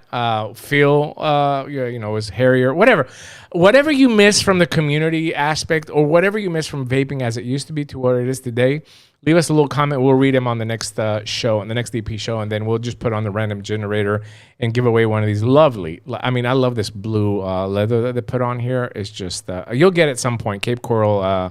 Yeah, I actually wish that I had one, because I did set up my close-up cam. Look, there's my hand right there. But unfortunately, the mailman was not friendly. He did not get me mine yet.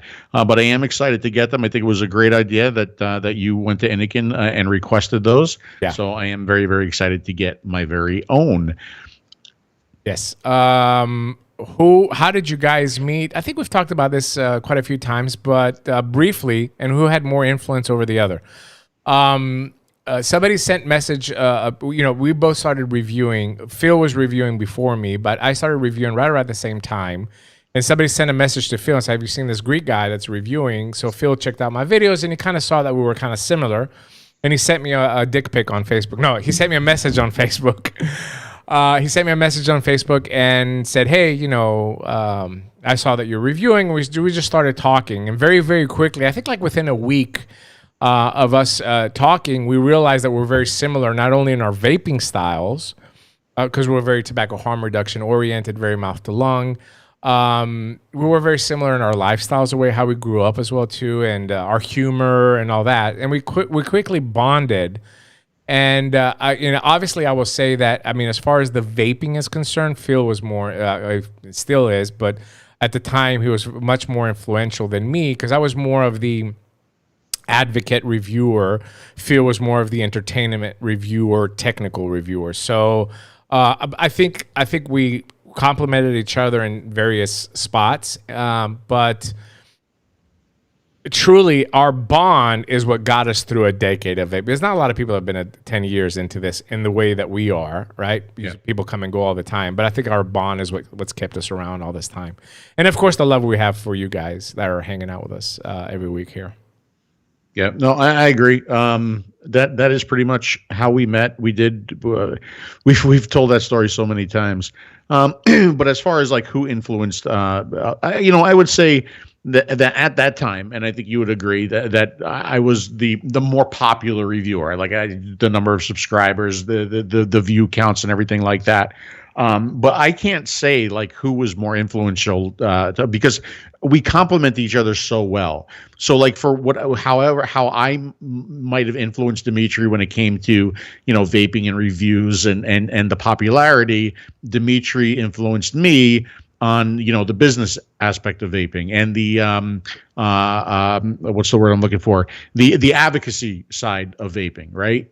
So I think it is because of that reason, because we complemented each other so well. What I was lacking, he had, and what he was lacking, I had, and it just worked out really, really well. Not to mention that we have the same sick sense of humor. All the ball busting is real. So yeah, it just worked really well. Melissa says you guys are a match made in heaven. Kind of are. We are. We really are. We're a blessing, really, at the end of the day. David says, how will the gold hold up over time? This is This is really good. Nothing's going to happen to this gold. I mean, you might have to polish it once a year, but nothing's going to happen to the gold in the tank. It's very, very good. Very well made. What else? What did I miss?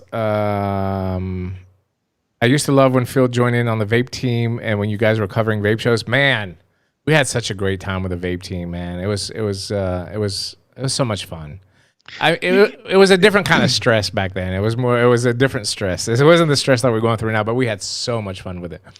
A lot of the times now, like when we do vape shows, we're kind of committed to the Inikin booth a lot, right? I mean, we want to be there. We want to meet customers, and we want to meet buyers, and we want to be there to support Inikin as much as we can.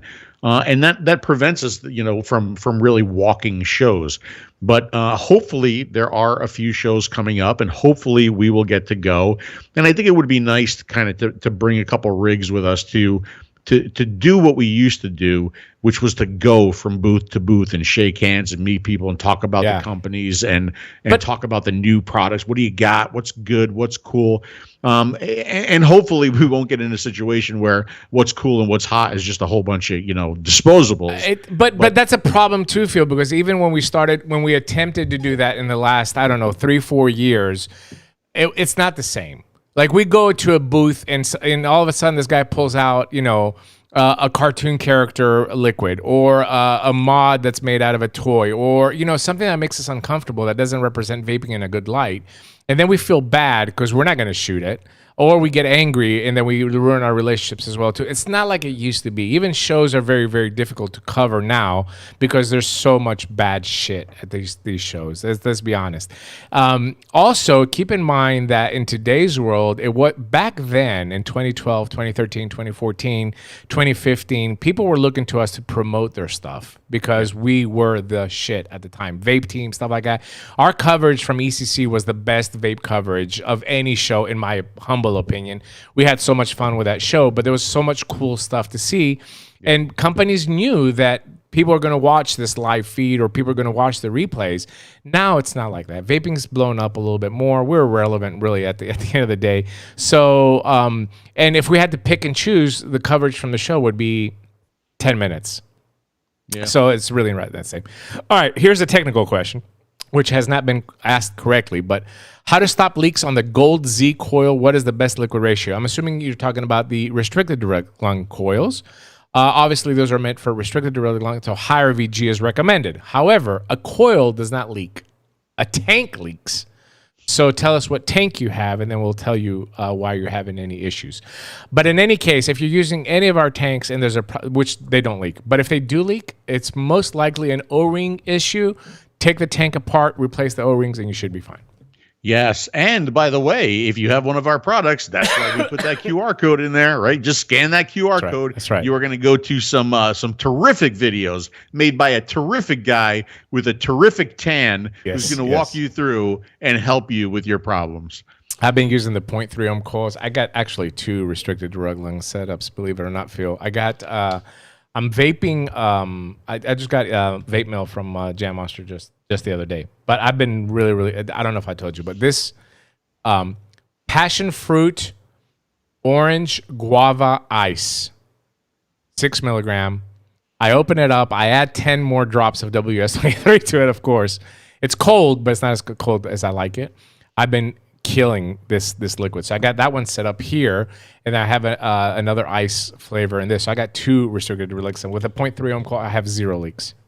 Zero leaks.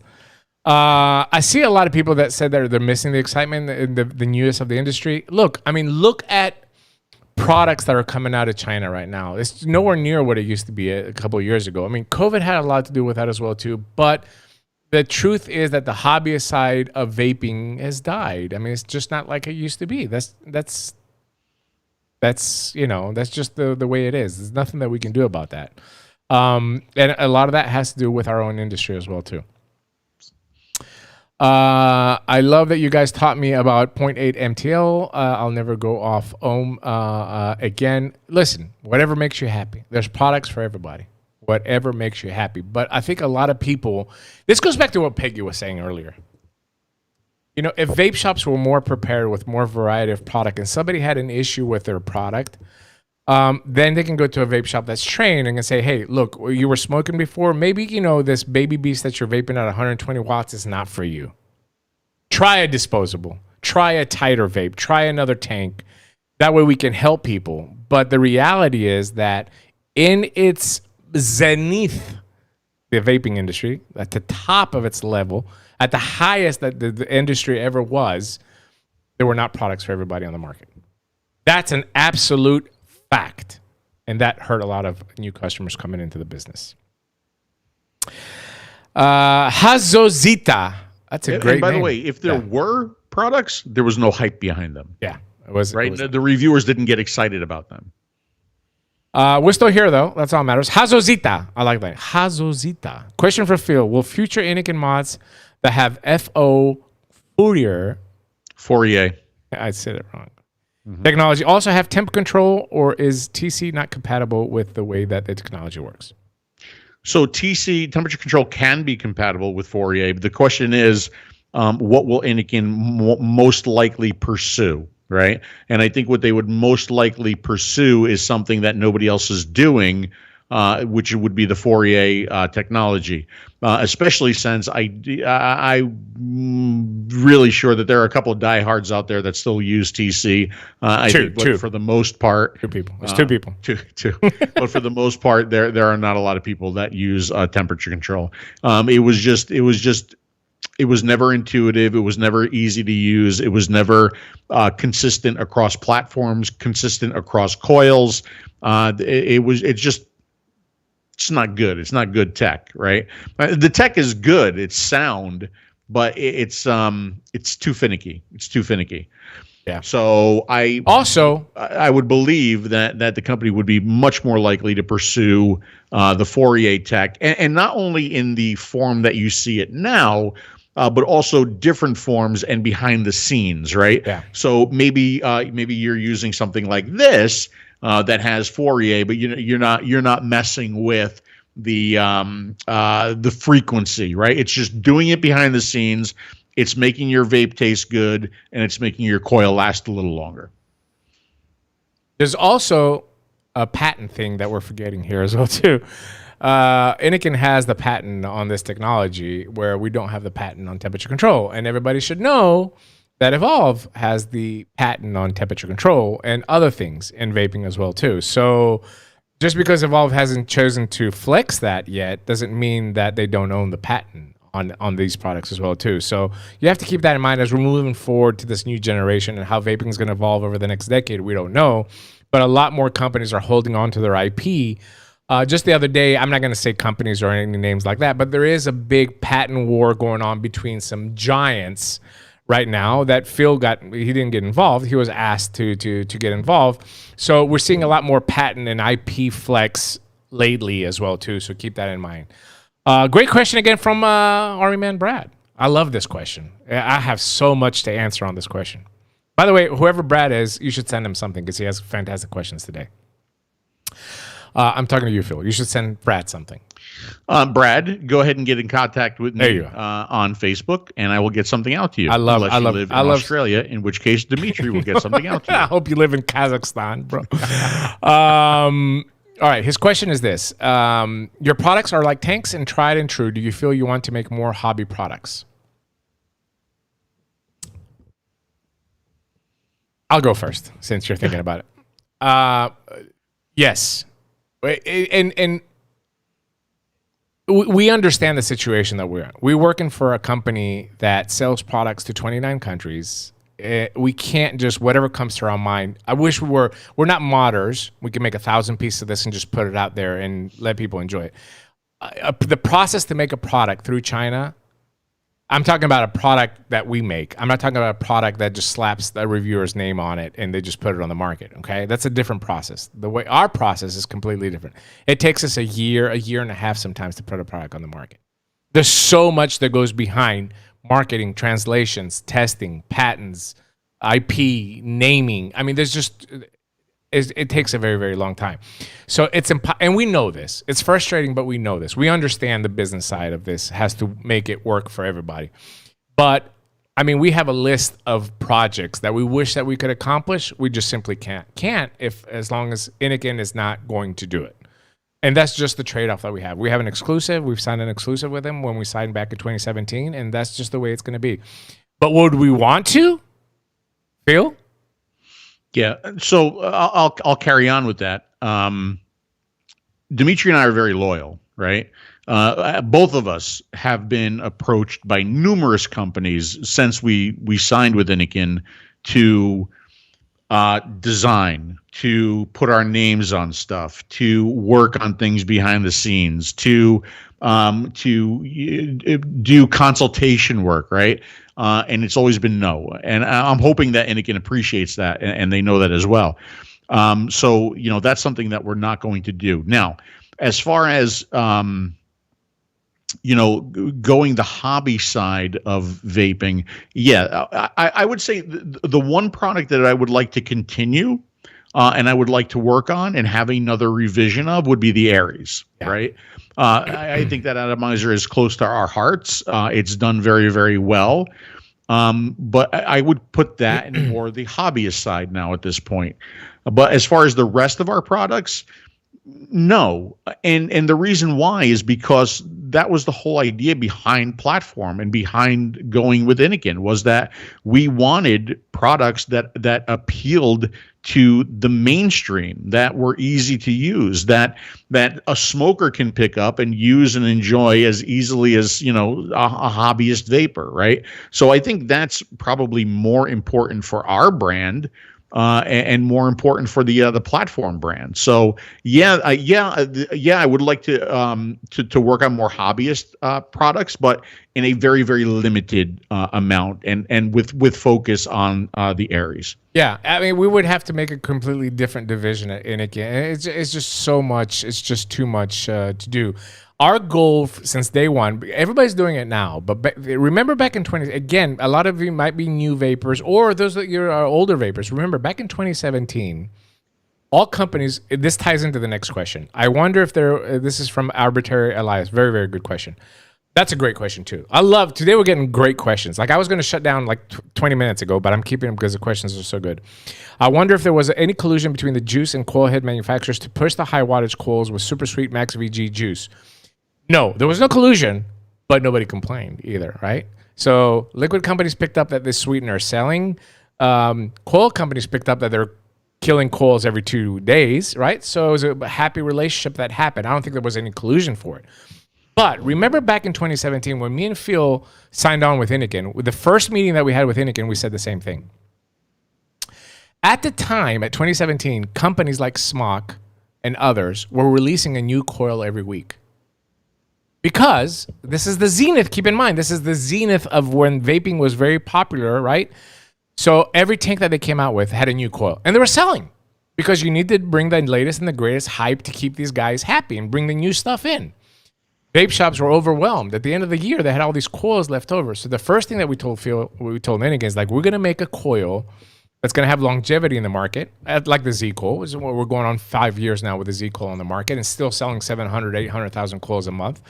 We're going to make one coil, and around this coil, we're going to design 10 different products, tanks, devices, AIOs, that's going to take that same coil. Now, a lot of companies are doing that today, but back in 2017, it was not that same way. So aside from the 𝗬𝗵𝗶𝗃, there was no other coil that has longevity on the market at the time. Baby Beast put out, what, 17 coils in a year at one point, I think I had counted. So, yeah, I think that the idea was, let's create this product that's going to have longevity in the market. And we're still there, so obviously we're doing something good. But anyway. Brian Harris, I know it's okay to charge my battery with my Z80, but is it better to charge them with a battery charger, like an IntelliCharger i2? Mr. Technical Expert, 𝗵𝗶𝗶. No. Okay.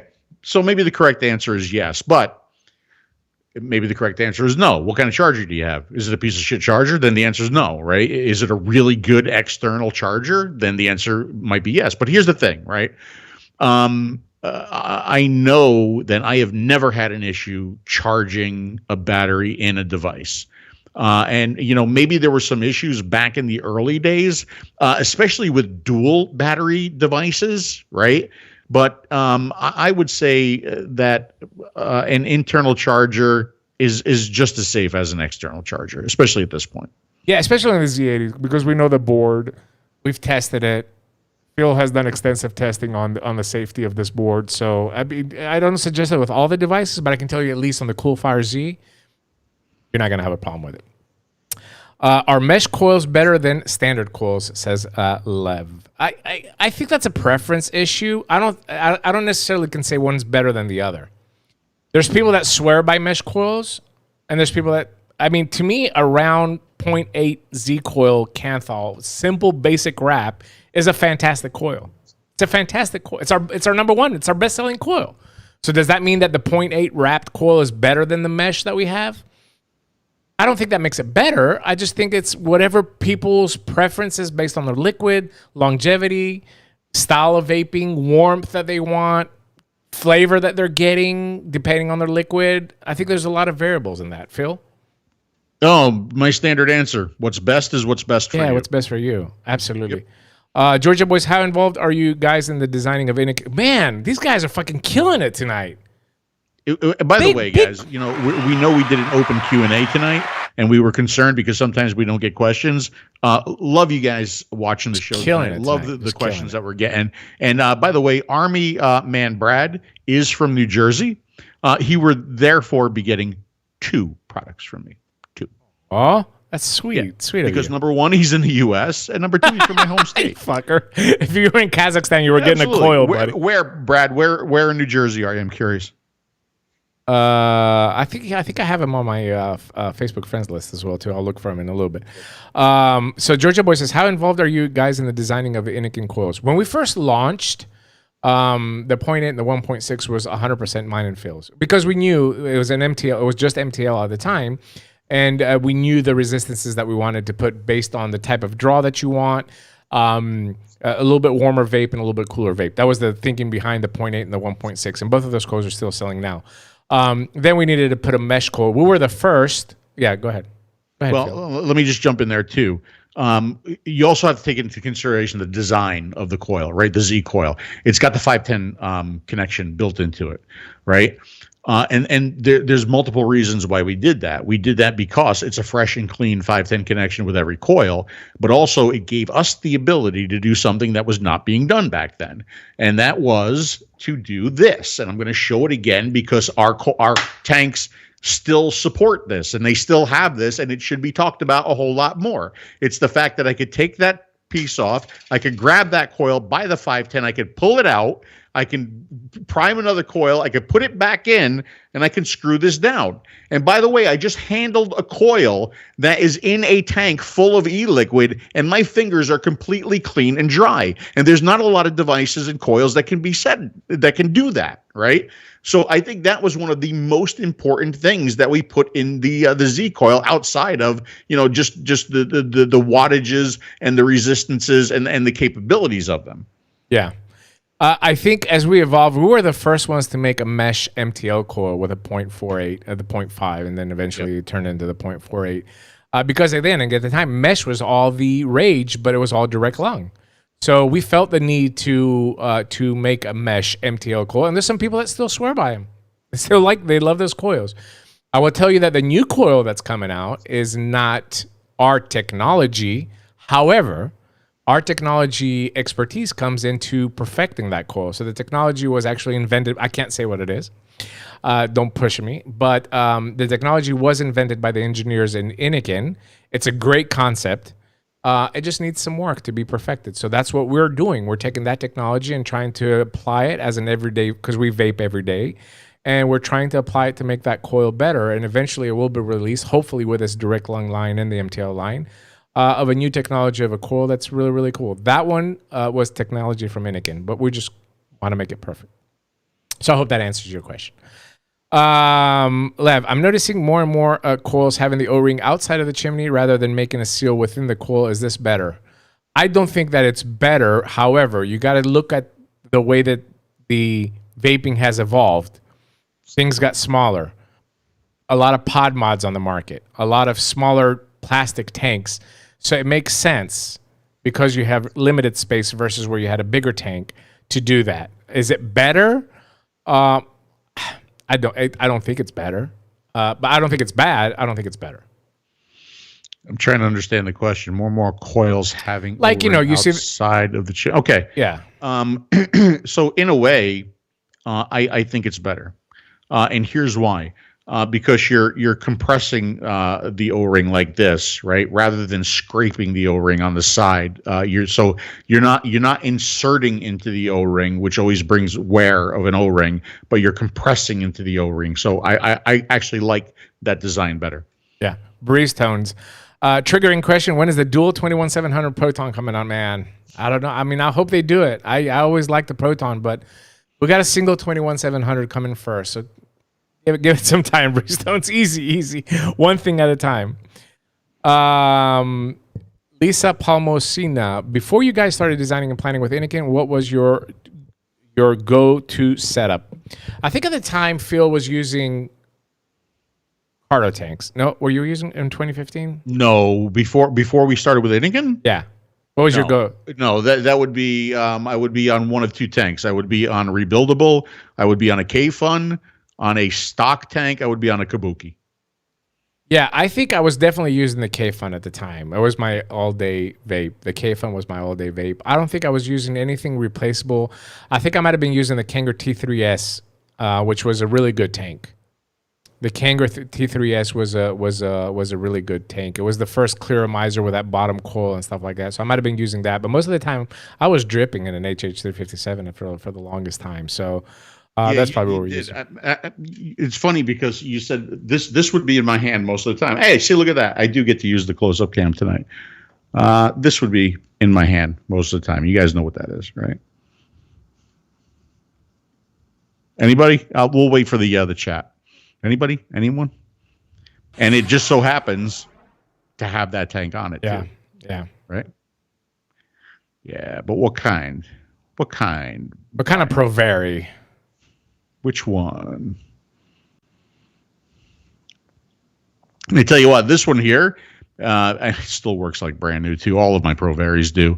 This one you kind of had a charge on board, and they made it difficult to get your batteries out on purpose so that you would use the onboard charger, because they put a lot of love and attention and safety into that onboard charger. Yeah. So yeah, this is what you would see me walking around with most of the time. This would be a Radius from 𝗶𝗵𝗶, and it would have a Kabuki tank on it, just like that. Yep. Yeah, I think I used the Kabuki too at the time, but mostly once I found fun, that was pretty much it for me. Craig, Slide 2, is there a need? Maybe an RDL slide is all I can think of. Well, we can't tell you, Craig. But yeah, I mean, we're working on it. We don't know if it's going to become a reality. That's why I'm not really telling you. But there is one thing that we haven't done in our tanks, and we're going to try to accomplish it with this Slide 2. Just pointing out Phil's jean shorts. He's bringing the sexy hillbilly back. Raw brand, I'm telling you. There's shorts every time he wears them. Women go crazy. Yeah, they're just hanging outside his house constantly. I don't know why. I just love these shorts. I do. I'm sorry. Not only do I love these shorts, but I took them off. I looked at the tag. I looked at the model. I looked them up online. I found them, and I bought another pair. This is a very good question to end with. We talked about this pre-show that we were going to do it. We ran out of time. But Phil, when will you start doing more reviews like the old days and not so much of these infomercials? I know you do reviews, but it seems more of loved your reviews for many years. Well, first of all, if you're talking about the infomercial, I'm assuming you're talking about the presentation. And I've explained to you guys over and over and over again why I'm doing some of these presentation videos, right? It's because I'm getting a product that I can't use enough to do a valid review, right? So I might have a relationship with that company. I might be doing a favor. I might be getting paid. So that's why I'm doing, on occasion, the presentation video. Now, as far as the other reviews are just my standard reviews. I mean, really, I don't think I'm doing anything different. I'm trying to shorten them up because that was always the biggest complaint, that my reviews are so long. But I'm still using the product. I'm explaining the product. I'm showing you the product. I'm showing you the features. I'm measuring when I can. You know, a lot of these pod systems, I'm sorry, I'm not wiring leads into a pod to measure the output. But like this Whirl. And the reason why I haven't been reviewing is because I had COVID and I can't taste shit, right? So it's hard for me to say, oh yeah, this tastes great. But you know, that's also me being a reviewer, right? And a lot of other reviewers, they'll fucking review right through COVID and not give a shit and say, oh yeah, it tastes terrific. You should go fucking buy one. All right. Well, I still review. I'm a little sorry. I ranted. I got angry. But like, what do you call it? 𝗂𝗋 sent me a whole bunch of stuff. I got this 𝗂𝗋 world, and I know I'm late on this stuff, but this will be the next video. And I've been using it the entire time we're doing the show. I do use these products. I want to give you a good idea of how they work and how they operate. Not to mention that I want to drain the battery down because I want to charge the battery up and give you as accurate a reading on the true milliamps per hour as I possibly can. What is this one that just came in? I don't know, this is something new from Soren. This just came in. A couple of these Reglos from 𝗂𝗋, these came in. And man, 𝗂𝗋 just pumping out the product lately. Pumping out the product. It may be other companies too, but they might be going public soon. That's why sending me stuff to review anyway. They might be going public soon. That's why. That's what 𝗵𝗵𝗺 did before they went public. John Q. Public, speaking of public, how long does Inikin have you locked up for? Well, hopefully forever, but at least until 2023. There was another really good question here. Would you make, by Abdul Ghani, would you make a DTL Aries? We have a great design for a DTL Aries. I don't know if it's going to ever be become a reality, but we did submit a very, very, very sexy design for RDL DTL Aries as well too. But yeah, we would absolutely. We believe in that design. We believe in the cross-flow airflow control, and we believe that RDTA type deck is really good for rebuildable. So yeah. Everybody send Inikin a message and tell them that they should support the next version of the Aries, because we do. Yeah. Well, you know, it's not disheartening, maybe a little bit. You know, when you spend a fair amount of time doing design documentation, and Dimitri and I do this all the time, and then you submit it and you hope they bite, right? Yeah. We have right now, I think 5 in one document, or maybe even more, and then a couple in another document, where, you know, we're just designing and we're giving ideas and we're throwing them over the wall and hope that they bite. And you really what helps is going to China. We need to get back. So we sit down with the engineers and we say, okay, this is what we're going to be working on. Let's get a whiteboard. Let's get locked in a room and let's do it, you know? Yeah, so hopefully they'll bite on the next version of the Aries and a couple of the other products that we. It's hard to sell an idea since we can't go there. When we're there and we can sit down and explain and put the passion through, it's hard to do it through a document or through a, you know, we can't even do it through a Zoom call, or we use WeChat for our calls, but we can't get all the engineers and have them translate. It gets lost in translation sometimes and stuff like that. So it's very, very difficult. But we'll see. We'll see what happens. All right. I think we covered all the questions, and we went to 11:15, Phil. We went way I didn't even long. notice that. Oh, Yeah, I'm wearing like a new watch. Well, actually, I've had this watch for. I'm back into watches Good again. for you. I've had my smartwatch, my Samsung smartwatch, for a long time, and you've seen that in like the videos for years now. And I just I fell in love with non-smartwatches again. So you'll see some new watches on me. This is how impulse buying I am. He sent me a website to some watches the other day. I don't even wear watches, and I bought a watch. By the way, I need to commend you on something. I really like the shirt that you have on. You do? I love it. The color? The color. That Tommy's my favorite brand. You know that. I mean everything. I have a polo shirt on, but I have Tommy jeans, Tommy shoes, Tommy socks, and Tommy underwear on right now. Really? Yeah. Because I bought the Tommy sneakers that you liked, and I love Tommy. Would you like me to ruin the shirt for you right now? No, please sit down. Yeah, that's just. I don't want to see you from the waist. Honestly, you look so good with that shirt. I love that shirt, but as soon as you stand up, you look like Don Johnson at a retirement home. That's exactly what you look like. First of all, jean shorts are a huge comeback. Very, very popular. No. Your own employee is wearing. He's fired already. I fired him. All right. But if I were going out, I would not be wearing this shirt, or the shorts, if that makes you. Who do we email? Anything that you want to see from Inniken, info@inniken.com. That's where you send it to. Anything that you want to see. info@inniken.com. You send them an email and say, hey, we want to see this, we want to see that. And the more people that do that, the more possibility we can have to making it. All right, last question. This is another good question. Can we answer that question? Go ahead. Does the language barrier affect us That was going to be the last question. With China? Yeah, it does. It does, especially when we're not there. It's a lot of times you put all this work and effort into a document and you send it and you're like, who's looking at it? Who's really looking at it? Because with Inniken, there's kind of a silent owner, and there's a couple of like George and James. And George is very good with English. James pretty much no English. Tao is good with English. Our fantastic project manager, Kathy, she's good with English. So but still, to go with that document and try to get them to bite versus going there to China and really explaining it to them, because when you're there, you can explain it with the passion that you have for the product or for the idea. And sometimes that passion, never does that passion come out in just a design document, right? So the language barrier is a challenge, but not so much with Inniken, because I think some of the people that we work directly with are very good with English. Also, when we're there, it's easier because if they don't understand something, they'll ask. But when you do it through, internet communication, even if they ask, sometimes it gets lost. When you're there, they can actually see you move, and you're talking about a product. You can draw something on the board. You can get your point across.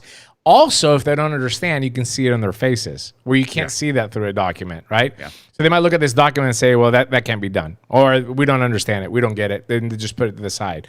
But if you're there and you see that reaction on their faces, then you can sit down and expand it a little bit more so they get. And that's happened a few times, by the way. And I've always made I've always said, the engineers, they understand why they understand something that's 2 millimeters. What they don't understand is why it's 2 millimeters, and how does that 2 millimeters affect the vape? How does that little change in the design affect the vape positively or negatively, right? So they understand the measurement, but we have to explain why that measurement sometimes. All right, closing thoughts, Phil. Go ahead. Start it off, my friend. I don't have. Look, I appreciate the people that are loving on my jorts. You know what, John Q. Public. I even appreciate the people that are hating. I'm excluding all of them from the giveaway because I really don't give a shit. But listen, fantastic show tonight. Everybody who joined, we really, really appreciate you guys hanging with us and asking all these fantastic questions. Thank you, Arbitrary. It is good to be feeling to the point. I'm at a point now where Mom sent me. I was talking to Mom today, and she's like, "How do you feel?" I said, "Mom, good news. I'm at a point now where you don't have to ask me anymore how I feel. It's gone. It's over. Okay, so worry about other things." So But that's it, you guys. Thank you so much for joining us. Remember to leave the comment about what you miss from the vaping days, so we can collect those responses, and you could potentially win your very own, very limited edition DP Show Z80 and very limited edition Gold Zenith, and we will do that with you next Tuesday. Is that right, Dimitri? That is absolutely correct. Yes, you can get. By the way, the special limited edition DP Show Cool Fire Z, you can vape it from both ends. See what I did there? Oh, yeah, DP. Yeah, yeah, you can vape. It's very, very limited edition. But yeah, thanks. It was a lot of fun today. I really like this interaction. We need to do this again. And look, the DP Show was meant as COVID relief, and COVID is not going anywhere. So we continue. It's a lot of fun for us as well too. But it's really fun when we're interacting, and it's also really fun when we have really good interaction. Tonight was just rare, but it was very, very fun for us. Great questions and great interaction from your chat. We appreciate even the spammer that gave us some more views on the video. That really was really, really nice, but that happens and stuff like that. But yeah, we really appreciate it. Leave a comment underneath this video. Like it, please. If you haven't liked this video, like it. It really does help pop it up there on the algorithm on YouTube. And leave us a comment of what you miss from whatever journey you've had in vaping. What do you miss the most? And we'll do a random drawing and give away some stuff then. Okay? Have a wonderful evening. You can, of course, find us on Facebook. If you have any questions, get in touch with us. And we hope you have a lovely evening. Have a great night, everybody. Good night, everybody.